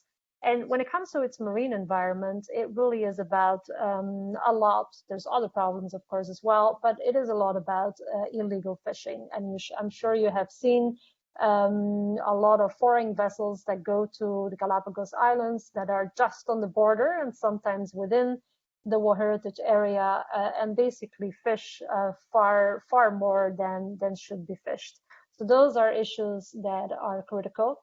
In Wrangel Island is a very interesting site. So obviously climate change is very serious in Wrangel Island. It's very close. It is within the Arctic area. But Wrangel Island, interestingly, that's connection with Galapagos, also actually has upcoming problems when it comes to tourism. And the reason for that is that with the Arctic that is melting, with ice that is melting, Wrangel Island is much more open to the public. It's much longer. It used to be only like 2 months in an entire year, but now it becomes increasingly open. And it's also really within that luxury, adventurous type of travel that people really would like to go to remote places like Wrangel Island. So Wrangel Island, for example, has some similar questions when it comes to tourism. What is the critical threshold for a site what is the critical threshold for a site in terms of the number of tourists? How do you make sure that these tourists in Wrangel Island aren't going to actually destroy places like it has happened in some areas in other sites, including in Galapagos Islands? How are you going to prevent that? So Wrangel Island, while it's much later in its process, is asking similar questions as it is, for example, in the Galapagos and elsewhere. This is maybe not the site where the best connections are, but it does have similar connections and similar questions. Wrangel Island, for example, made its first management plan about 5 years ago, and it was actually inspired on the meetings that we and the people we brought together, including in 2016 in the Galapagos Islands. Now, Wrangel Island, to conclude, has other connections. The whales, for example, that are being born in El Vizcaíno in Mexico, there's actually evidence that they go all the way to Wrangel Island. The turtles, for example, that are in Galapagos, there's evidence they go all the way to the to Aldabra Atoll in the Seychelles. So there's a lot of connections between those different sites. Either it is management challenges, but it's often also species that are shared between those sites, and just simply upcoming things that managers deal with that others have a solution with. So this is just one example. Thank you so much. We have another audience question. I know we're short on time, but could you tell us more about East Rennell and what criteria led it to be listed as endangered? So East Rennell, again, is a site that is both terrestrial and marine. So there's a marine component and there is a terrestrial component. So East Rennell is one of the poorest nations in the world. It has an important indigenous community in East Rennell, and it was inscribed on the danger list in part to protect the local people in East Rennell. It is not necessarily inscribed on the danger list for its marine component, but on the terrestrial part, East Rennell has a serious threat with logging, with mining, and that destroys, of course, the livelihoods of the local community. And it's a very challenging situation, in part also because it is difficult for those places to connect. We very easily connect online through internet, but in places like East Rennell, which are very remote, it is often very difficult and challenging to work together. So the reasons why it is on the endangered list is really in a big part due to the logging and mining threat and to protect the local community. But East Rennell also has challenges with its marine environment. It's very little known what is there and how it is, for example, being fished. And there's a huge challenge there as well to help the local community to make sure that they actually do have the livelihoods they need to maintain their livelihoods. So UNESCO is working together with Solomon Islands at a very regular pace. There's also from the surrounding Pacific countries investment being brought to East Rennell to try to help move the site off the danger list. That's obviously our primary objective, and that's what's going on right now. So the majority of the reasons are really terrestrial, not necessarily marine. Adina. Thank you so much. I guess very briefly, what is the future of UNESCO marine heritage? What can we expect moving forward? Wow. That I can talk about for the next 20 minutes if you wish to, because there's obviously a lot of things going on. I think one of the biggest challenges really for a lot of the sites is to get sufficient financial support to do their work on the ground. And that stretches across multiple issues. Climate change, for example, is the major threat to World Heritage Sites, marine World Heritage Sites. As I said earlier, yet when we did a survey a couple of years ago, in fact, it was in the Galapagos, managers told us for the most part, they do not have climate adaptation programs. They are not really ready to respond to that climate change. And they're not really ready to look at the vulnerability, to understand the vulnerability in their site, and to understand what kind of decisions they should be taking now in order to still have their site thrive and survive, and the people that are dependent on them in another 10 to 20 years. So what is coming up for us and what we're working very hard on is to make sure that we bring partners together from around the world that do have the financing, bring them together so that sites can actually really work on their climate vulnerability and can understand what is coming upon them right now with the oceans changing so fast due to climate change. Very quickly, right now, next week, we have a major conference coming up, which is a science conference. It's within the United Nations Decade for Ocean Science, where for the first time bring everybody together to identify the gaps, the major gaps that are there in terms of scientific innovation, scientific financing for science. So we bring both the managers together and scientists from around the world to discuss those issues, and that will be launched in a roadmap that should be available in mid-November for you all. So that's something that's coming up next week, but the bigger picture really is to dive much more seriously into the climate impacts to make sure that by the time or while countries and businesses around the world are moving towards a net zero target, and in the meantime, we're actually do make sure that these sites, especially the critical ones that are impacted by climate change, that those sites are really going to be able to stand the test of time. So we help them to build the resilience and to build their adaptation and understanding locally on the ground. I think that's probably in a nutshell one of the biggest things that is going to come up, Selena. Well, thank you so much. Thanks for your time today. Thanks for joining us, and thank you for all your work protecting ecosystems and our marine heritage. Next, to continue our masterclass, we'll hear from Dr. Michel on climate change and underwater cultural heritage, a state of threats. Nicholas Elliott will be serving as Dr. Lahour's interpreter where necessary. Dr. Michel Lahour has been an underwater archaeologist for 42 years, and for the last 15 years was the director of France's Underwater Archaeology Research Department, or DRASM for short, until retiring last July. Until last June, he was also a member of the Scientific and Technological Advisory Board of the 2001 UNESCO Convention on the Protection of the Underwater Cultural Heritage. Currently, he is a member of the French Naval Institution, the Académie des Marines. Welcome. Thank you for joining us.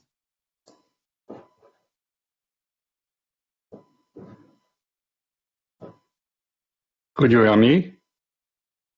Yes, we can hear you. I can share. I would like to share my PPT. Absolutely. I think that you were just now, and Yeah. you can just go into presenter mode.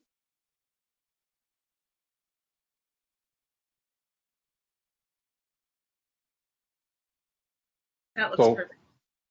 Okay, is it okay? Great. Okay. Thank you, Selena. First of all, I would like to thank the organizer for inviting me here today to this masterclass. As Selena just said, I've been an underwater archaeologist for 42 years, and for the last 15 years until last July, in fact, I was running France's Underwater Archaeology Research Department, or DRASM for short. Just retired, I nevertheless continue to lead a number of research projects. In particular, but not exclusively, I've been working in partnership with major robotic laboratories, such as the robotic labs at Stanford University on the development of various kinds of robots, and notably of a humanoid robot, a true avatar of a human being, which in a few years will allow underwater archaeologists to study wrecks located beyond the limits of human diving. I will tell you more in a moment.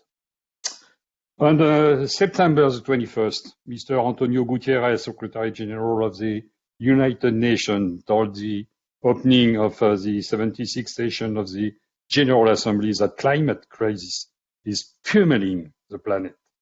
The latest estimates of global warming shows that we are now on track for a warming of 2.7 degrees Celsius by the end of the century, far in excess of the commitments made in the Paris agreements of 2015, which aim to limit this warming below 1.5 degrees. The climate changes induced by this rise in global temperature are, as we all know, nothing short of a threat to the future of humanity. Everyone today knows it, understands it, and many are those who have already experienced these devastating effects in the form of storm, floods, and torrential rains. In the short term, this warming will lead to an increasing number of deaths, destroyed livelihoods, and climate refugees abandoning their countries when life there has become impossible. What we don't often realize is that the climate changes threatening our future also directly threaten our past. This is a threat to the past that I would like to evoke with you today. I would also like to broaden the scope of my talk a little by exploring another threat directly linked to human activity, past and present. Revealed in particular by underwater archaeologists in recent decades, this threat is hardly ever mentioned by the media, although its effects could be equally devastating for many human communities. But first, I would like to speak to you briefly about the history of our profession and about underwater cultural heritage, and I would like to show you what this heritage is in its extraordinary diversity. The sea is the largest museum in the world. It's an axiom over which I make no claim of authorship.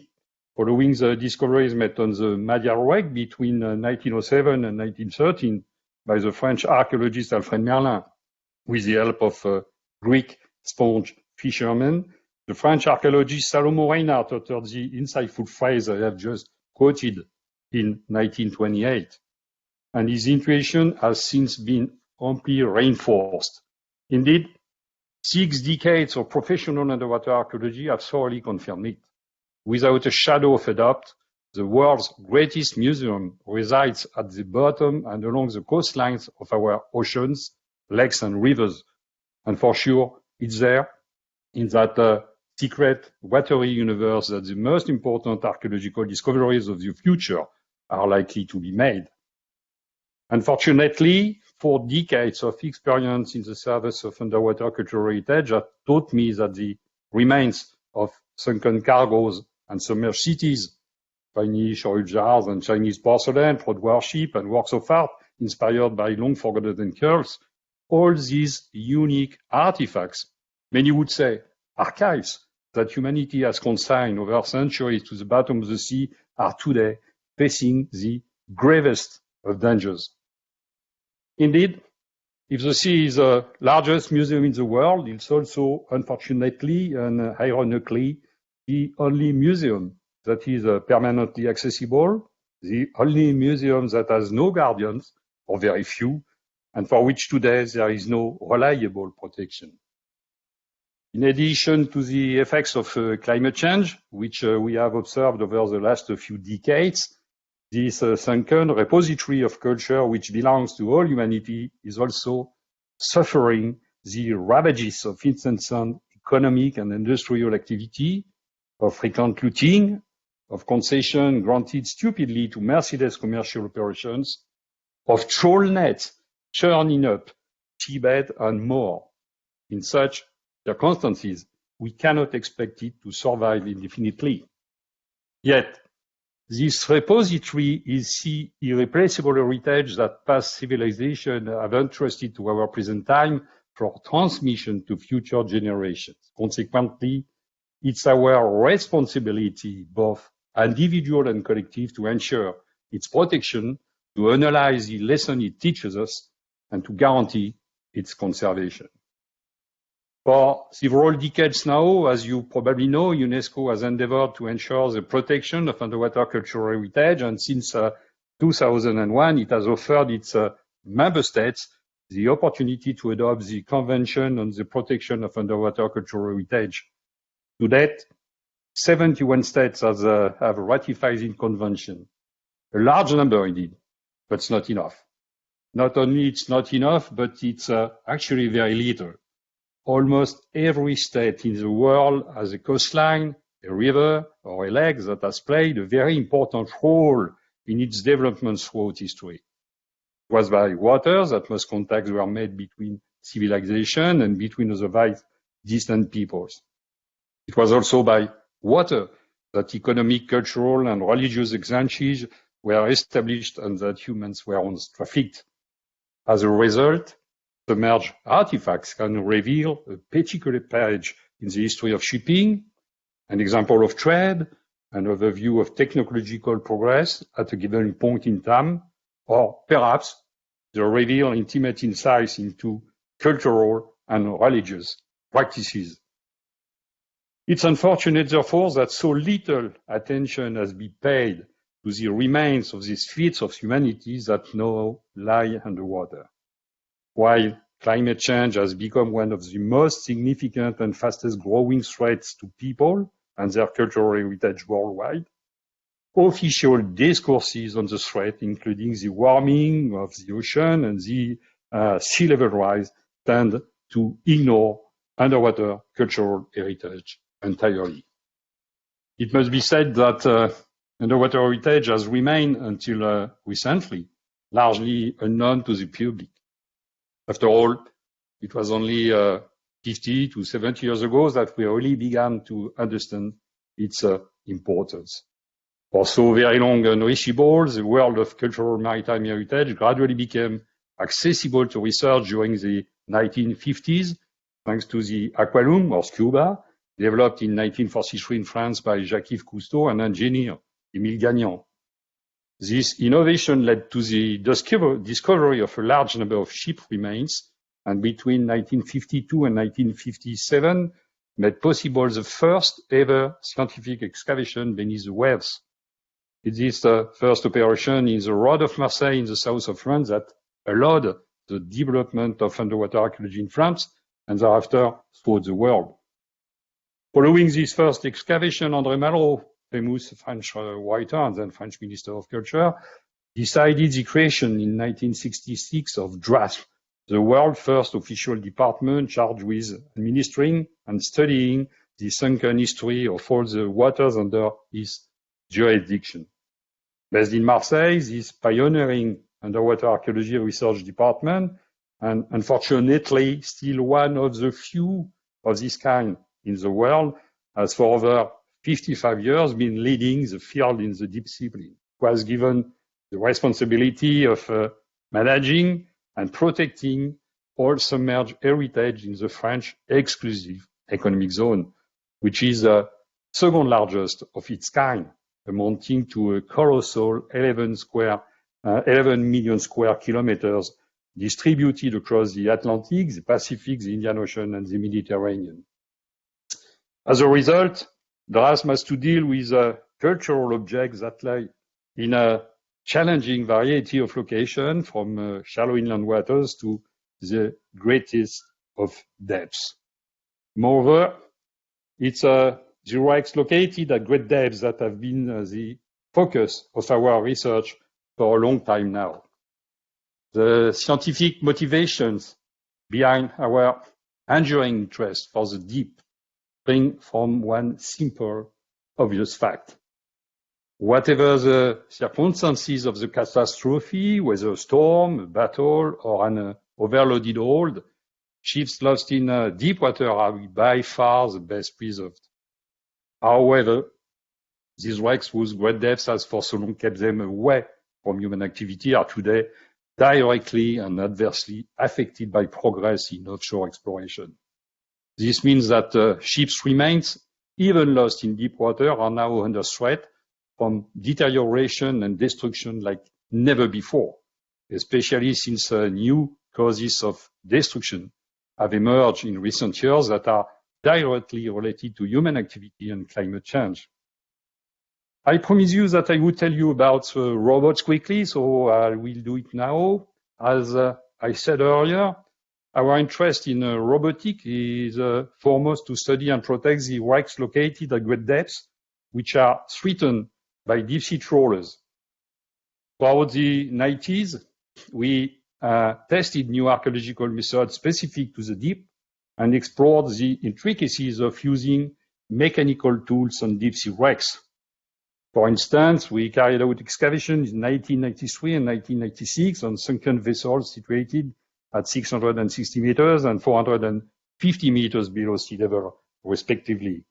It's during these operations that we became aware for the first time of the number of sites of ships lost during or voluntarily scuppered after the two world wars, which contain cargoes totally forgotten today, but whose contents of explosive or chemical products like mustard gas could prove to be extremely dangerous for the future of surrounding populations. And the figures speak for themselves, as we estimate that around 10,000 ships were sunk during the First and Second World Wars, and many of them were loaded with chemical weapons. And we know that a great many of them lie in French territorial waters. We also know that after the war, thousands of tons of bombs and containers of dangerous products were voluntarily thrown into the sea around the world to get rid of them as quickly as possible. Similarly, tons of nuclear waste were dumped into the sea in the 1960s. Not in this respect that underwater archaeologists were in many countries the first to alert governments on the growing dangers that this very particular heritage was posing to humanity. We did it in France, in many places in Europe, and I know that NOAA archaeologists also started to compile the list of dangerous wrecks located in US waters. Transported in metal containers that corrosion has slowly destroyed, these cargoes are today scattered across the seabed, and their toxic contents can enter the food chain through fish to seriously affect the health of population. It became clear to us that no one had the appropriate technology to intervene on this type of cargo. And as this realization converged with our concern, but stimulated our research. So our experiments continued for more than 20 years until 2010, when we earmarked an authentic archaeological site in the south of France to be our laboratory to develop and trial devices for use in surveying and excavating artifacts preserved in the deep.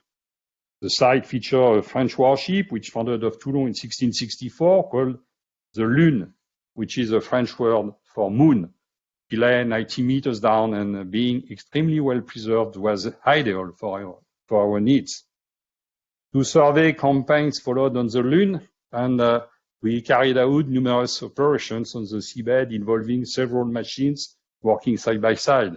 At the same time, we tested a dozen robotic devices and experimented several AUVs and sonar profiling systems.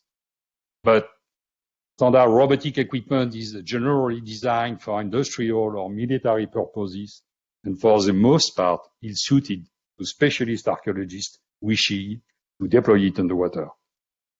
With this in mind, in 2012, we decided to set up a new research program to construct innovative robots which can perform complete archaeological excavation or any other very delicate or dangerous interventions at depths where direct human intervention won't be possible. So we began by making an exhaustive list of all the tools required to work on very fragile artifacts or very dangerous weapons. By the end of this first stage of our study, I met Usama Khatib, director of the Stanford Robotics Lab, to whom I duly presented my project. He immediately spoke to me of a program called Ocean One he and his team were working on. Clearly, our projects occupy the same terrain, and at that initial meeting, our teams took the decision to collaborate, and we never looked back. I shall refrain from describing in detail the extensive meeting and trials which went into ensuring that Ocean One satisfies the requirements we laid down for it in our specification. Nevertheless, I would like to point out that Ocean One first trial campaign took place in April 2016 on the site of the Lune, the 17th century shipwreck I spoke about earlier. Ocean One was capable of working at a depth of 90 meters, collecting archaeological artifacts from the wrecks and putting them in a case which had been placed nearby by another robot.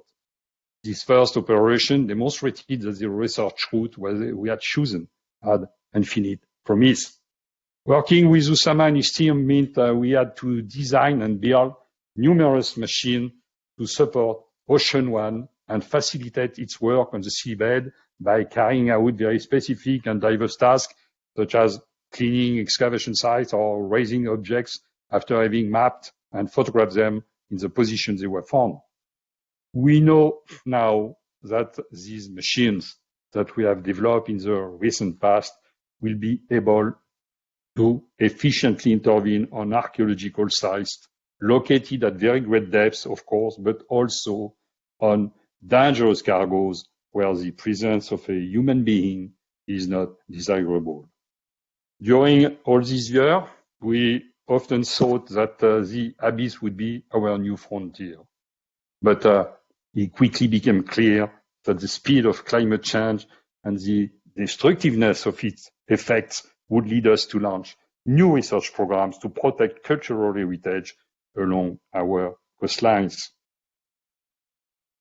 Coastal system, coastal cultural resources as archaeological sites, historic structure, and cultural landscapes are being increasingly and adversely affected by flooding and erosion. It must be said that these stakes are high. World geography through time has been consistent in demonstrating the importance of the seashore to our collective history. More than half of the world's population now live on the coast, and experts agree that this figure will rise to 75% by 2025, only 4 years hence. Many of our great cities are coastal. These same cities are often major economic centers. However, while the ocean's contribution to world geography can be clearly demonstrated, it's too frequently forgotten that this contribution also includes the seashore. It's the coastline, so vulnerable to sea level rise, which also much of the world's historical data. According to the majority of specialists working on the effects of global warming, the sea level had risen by 4.3 centimeters worldwide between January 2008 and January 2018, and could gain 30 to 80 centimeters before 2100. This means that thousands of sites with cultural, historic, and archaeological value are being put at risk of damage, including archaeological sites that have not yet been discovered. It has often been said that several Pacific islands, notably Easter Island and its Moai, are now directly threatened by rising waters. This is true, but it's not only the Pacific islands that are at risk of disappearing under the waves. Several emblematic sites of the Mediterranean coast are also under the threat of flooding and coastal erosion. Among these threatened sites are Venice and East Lagoon, the medieval city of Rhodes, and the archaeological sites of Pompeii. Of the 49 sites situated along the Mediterranean coast and classified as World Heritage Sites by UNESCO, 37 of them would be submerged today in the case of major flood, and 42 are already suffering the effect of coastal erosion. I have mentioned here sites known all over the world, but it's important to understand that several thousand other sites spread across the Mediterranean and throughout the world are now under threat. Similarly, archaeologists have called for urgent action to save hundreds of historical sites located at the North Pole. They are rapidly disappearing due to the melting ice, climate change being twice as pronounced in the Arctic compared to the rest of the planet. Faced with the proliferation of threats and a situation that has continued to worsen for decades, UNESCO responded, as I mentioned earlier, with the 2001 Convention, but the fact remains that the protection of underwater heritage is still and will always be the individual responsibility of each country. I know that in many countries, recruiting archaeologists, protecting and researching underwater and coastal heritage is primarily a problem of financial, technical, and human resources. But without the help of archaeologists, sites cannot be identified, inventoried, and researched. Also, this prevents them from being positively exploited, for instance, by giving small island developing states and least developed countries a chance to put in place beneficial ocean-based tourism in line with Sustainable Development Goal 14. Underwater cultural heritage must find its rightful place in the negotiation of the ocean conferences. In 2017, as representative of UNESCO to the preliminary session in charge of preparing the conference of June 2017 on the ocean, I was shocked by the current absence of provision for underwater heritage, especially since a number of states had already demanded its inclusion. The UNESCO Convention on the Protection of Underwater Cultural Heritage proves the existence of an international effort and will to protect this heritage and to foster public access to it. It now comes down to the countries that have not yet done so to ratify the UNESCO 2001 Convention and for all of them to apply it in the waters under their jurisdiction to establish a universal safety net for underwater cultural heritage. This heritage has much to offer endeavors linked to sustainable development.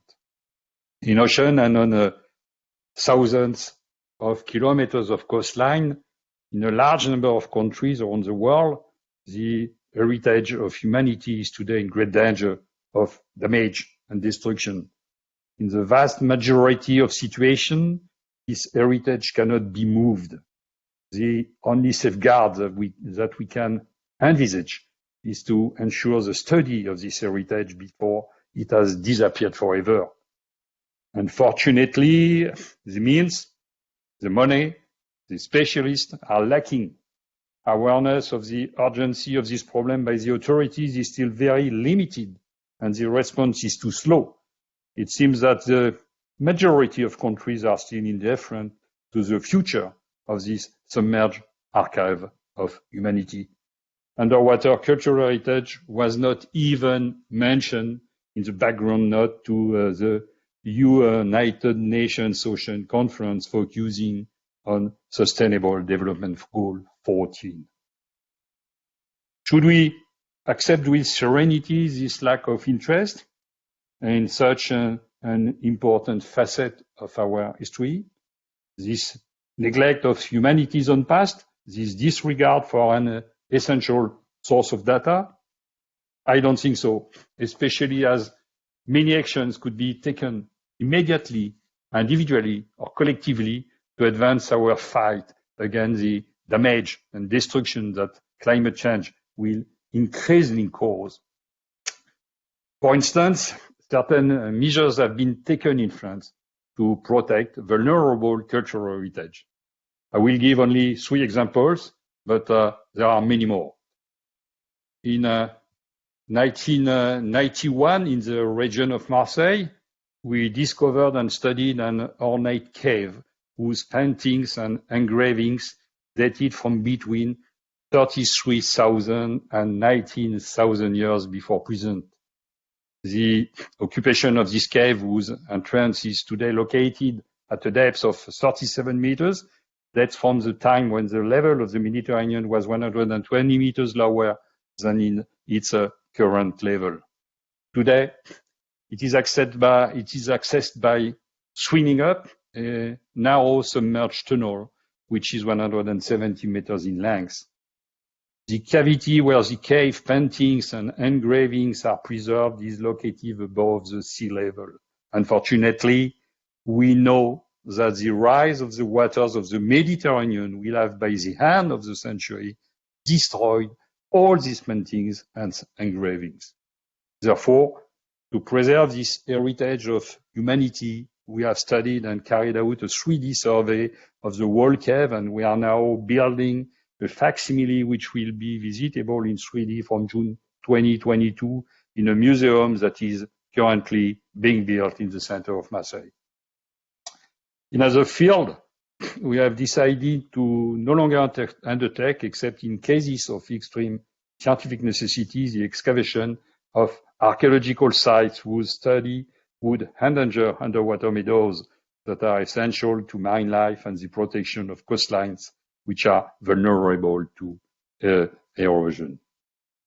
Finally, for the past decade, we have endeavored to limit the environmental impact of our research vessel, to act sustainably, to limit CO2 emissions, to choose material and propulsion systems that are less harmful to marine life.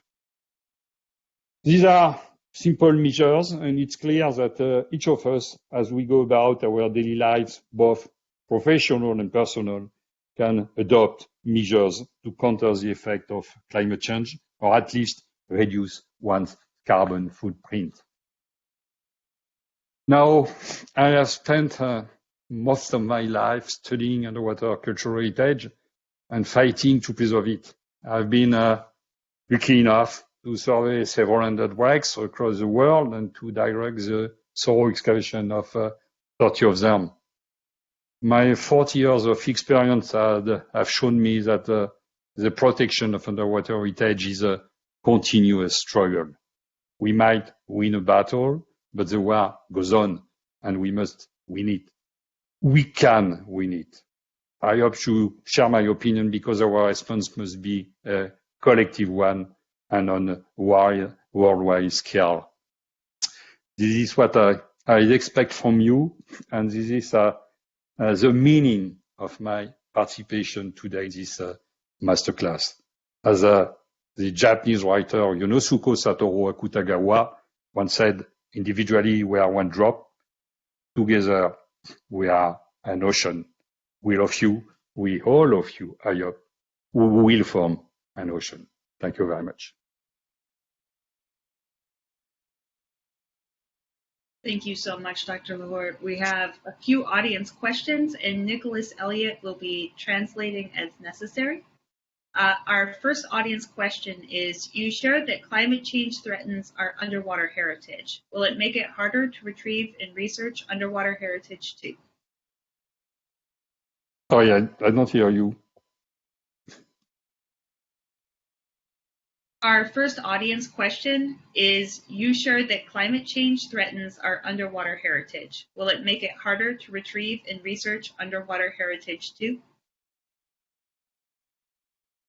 Nicolas, could you help me, because I'm not sure that I understand the question.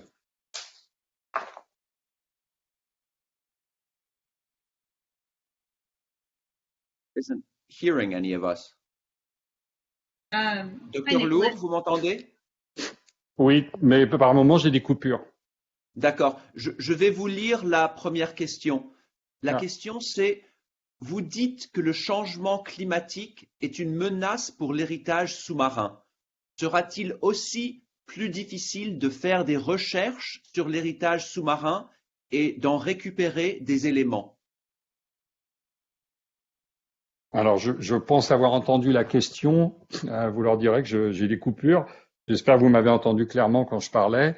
En fait, la grande difficulté, c'est que les bouleversements, les changements climatiques sont très rapides, que les destructions sont beaucoup plus rapides qu'autrefois. En 40 années d'expérience professionnelle, j'ai vu évoluer la situation. Des sites, autrefois, on avait le temps de programmer une campagne d'études. Aujourd'hui, elles peuvent, dans le cas des tempêtes, en prenant l'exemple de la Bretagne, il y a 3 ou 4 ans, il y a eu 24 tempêtes énormes en l'espace de 3 mois. qui veut dire que la côte n'a pas le temps de se reconstituer et des sites archéologiques ont été lessivés, ont disparu parfois en une nuit. Et donc aujourd'hui, il n'y a pas les moyens humains même dans un pays comme la France, il n'y a pas les moyens humains pour faire face parce que cela n'a jamais été considéré comme une priorité. Je vais traduire. J'arrive.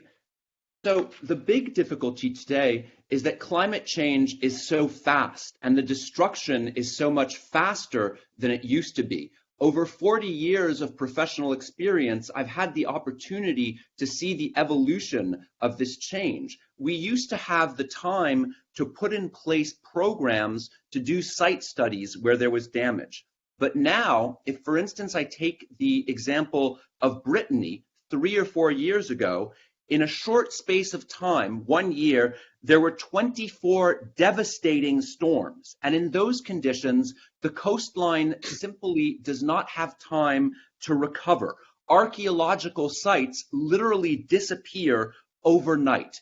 And so with those kinds of situations, even a country like France simply does not have the human resources to meet the need of what is required. Thank you. My next question from the audience is, how important is collaboration between countries for these preservation efforts? Does collaboration happen often, or is there a need for more? Yes, of course, we need a collaboration between countries because as I told you, the underwater archaeology born in France, but only a very, very rare countries have TIRM. They don't have training for underwater archaeology. So when I was at UNESCO, usually we saw many countries coming when it was really too late, just for seeing that we have a problem now. But you know, it's not time for planning something. So if we want to act in urgency, there is no human resources. And it's the main problem for me is that during my experience, according to my experience, and as I told you, in many, many countries, it seems that nobody is has a conscience of this very quick evolution. For example, when we speak about a coast which is disappearing and which pose some problem for tourism, but the main problem is not for tourism. Because the tourists can go far in the field, but in fact, when the coast is disappearing, there are many, many underwater sites and coastal sites and coastal cultural heritage which is disappearing. My next question is: you mentioned that there are many countries without underwater experts. Is there something that we can do to get more underwater experts involved, or to get more people and students involved with becoming underwater experts? Now, of course, for example, we organize a training of a master in France for international audience. But you know, when I began my career as an underwater archaeologist, there was no training, no master. We were just PhD in archaeology, and after that, we began to carry out some excavation, and we had time to learn. But now, if you want to learn in the urgence, you need at least 2, 3, or 4 years, and the climate changes are too fast for us. And we even with the international master class that we are organizing in France, that we have 8 students each year in Master 1 and each in Master 2. But for this professional, there are 2 problems. The first one is they need time to learn at the university first, but on excavation in situ on the field, second one. And so you need 4 or 5 years. And we organize this international training because we were sure that all these students will find a job in their own countries. But it isn't true. In fact, they prefer to stay in France because they have no occasion to find a job in their country because that doesn't interest their authorities. So in this case, when there is some trouble happen on a coastline, so it's too late to ask us to intervene. It would be better for the countries to recruit the archaeologists that we train. But in fact, mainly they stay in France. Dr. Lahore, you have a vast amount of experience. So my next question to you, and maybe the final question, I know it's getting late, is what do you think the future of underwater archaeology holds, and what can we do moving forward? Nicolas? Alors, que pensez-vous que l'avenir de l'archéologie sous-marine sera et que pouvons-nous faire en allant de l'avant? Alors, je craignais d'avoir compris la question. Je veux pas être négatif. Je constate que depuis 40 ans, on parle de formation, on parle d'expertise, on parle de dresser la cartographie des vestiges sous-marins et côtiers. Mais je pense qu'il y a moins que le nombre de pays que de doigts que j'ai sur une main qui le font réellement dans le monde. On laisse en général soit des universités tenter quelque chose, mais il n'y a pas de vraie organisation et dans beaucoup de pays, ça fait défaut. Donc l'avenir, j'espère que l'avenir sera brillant, mais malheureusement, je constate que, au contraire, je vois des structures, des équipes où les gens ont vieilli, les gens se retirent et il n'y a pas de changement il n'y a pas de continuité dans les générations. On voit des centres se fermer. Et il y a des archéologues sous-marins, mais ils sont très dispersés, ils n'ont pas d'équipe et ils n'ont pas de soutien. Donc je suis plutôt inquiet. Je vais traduire.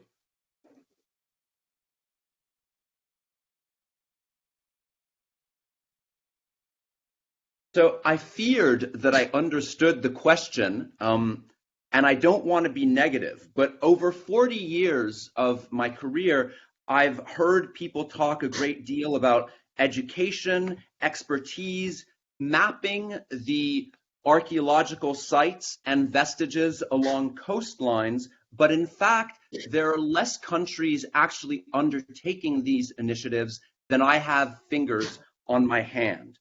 Some leave universities to do it, but we are lacking any real organization. That is totally missing. And so while I hope that the future is bright, I see teams getting older, getting tired, and I don't see any continuity between the generations. I see centers closing. Yes, there are some underwater archaeologists here and there, but I don't see teams.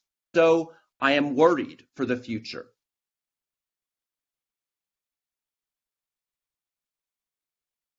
Thank you. To follow up on that question, is there 1 to 2 things that our audience members can take away today from your presentation? Y a-t-il 1 ou 2 points clés que les membres de l'auditoire pourraient prendre de cette conversation en allant de l'avant?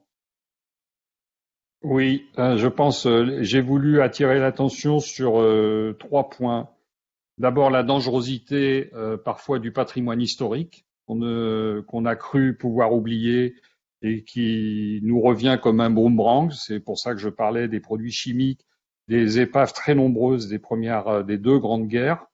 Si on n'a pas d'archéologues, comme ces épaves sont historiques, elles n'intéressent plus que des historiens ou des archéologues, ce qui fait que dans beaucoup de pays, on n'en dresse pas l'inventaire. Donc, je pense qu'il faudrait qu'on prenne des moyens aujourd'hui pour s'en préoccuper, parce que ces épaves sont en train par le biais de la corrosion, les épaves métalliques voient leur contenu se déverser dans la mer.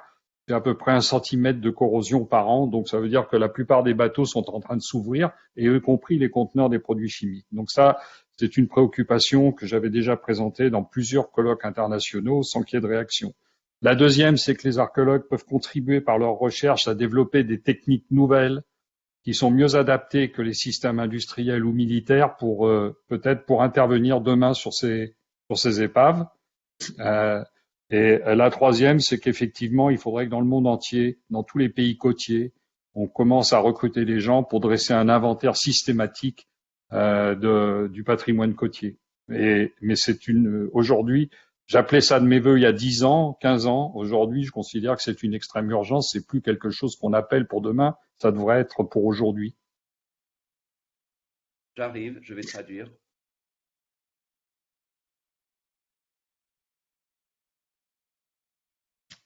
Yes, there are three things that I wanted to attract people's attention to today. 3 points.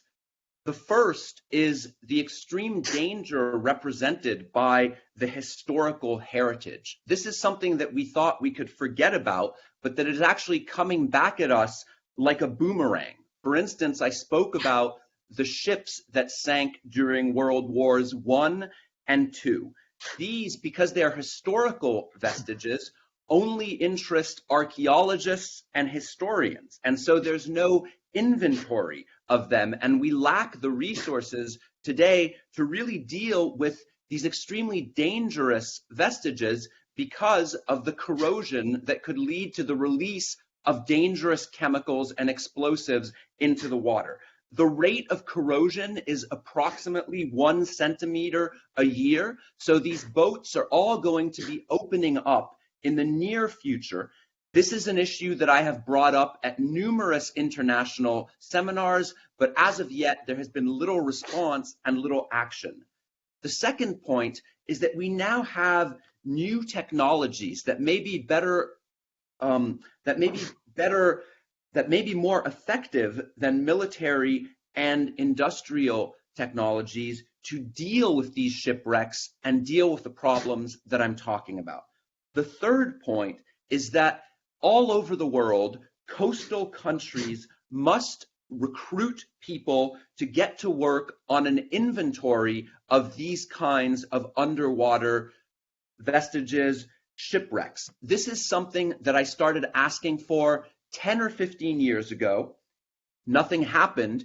It is absolutely urgent. It is something that must not happen tomorrow, but it must happen today.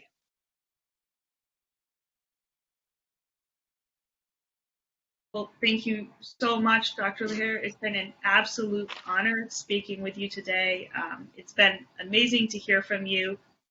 So thank you very, very much for your time and for joining us today. Thank you very much, Selena.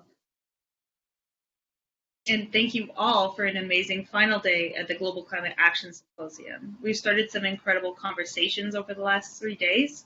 And if you were unable to make the full symposium, or just want to watch one of the presentations again, stay tuned, and we will be sharing recordings of some of these discussions with you, our audience, in the coming days.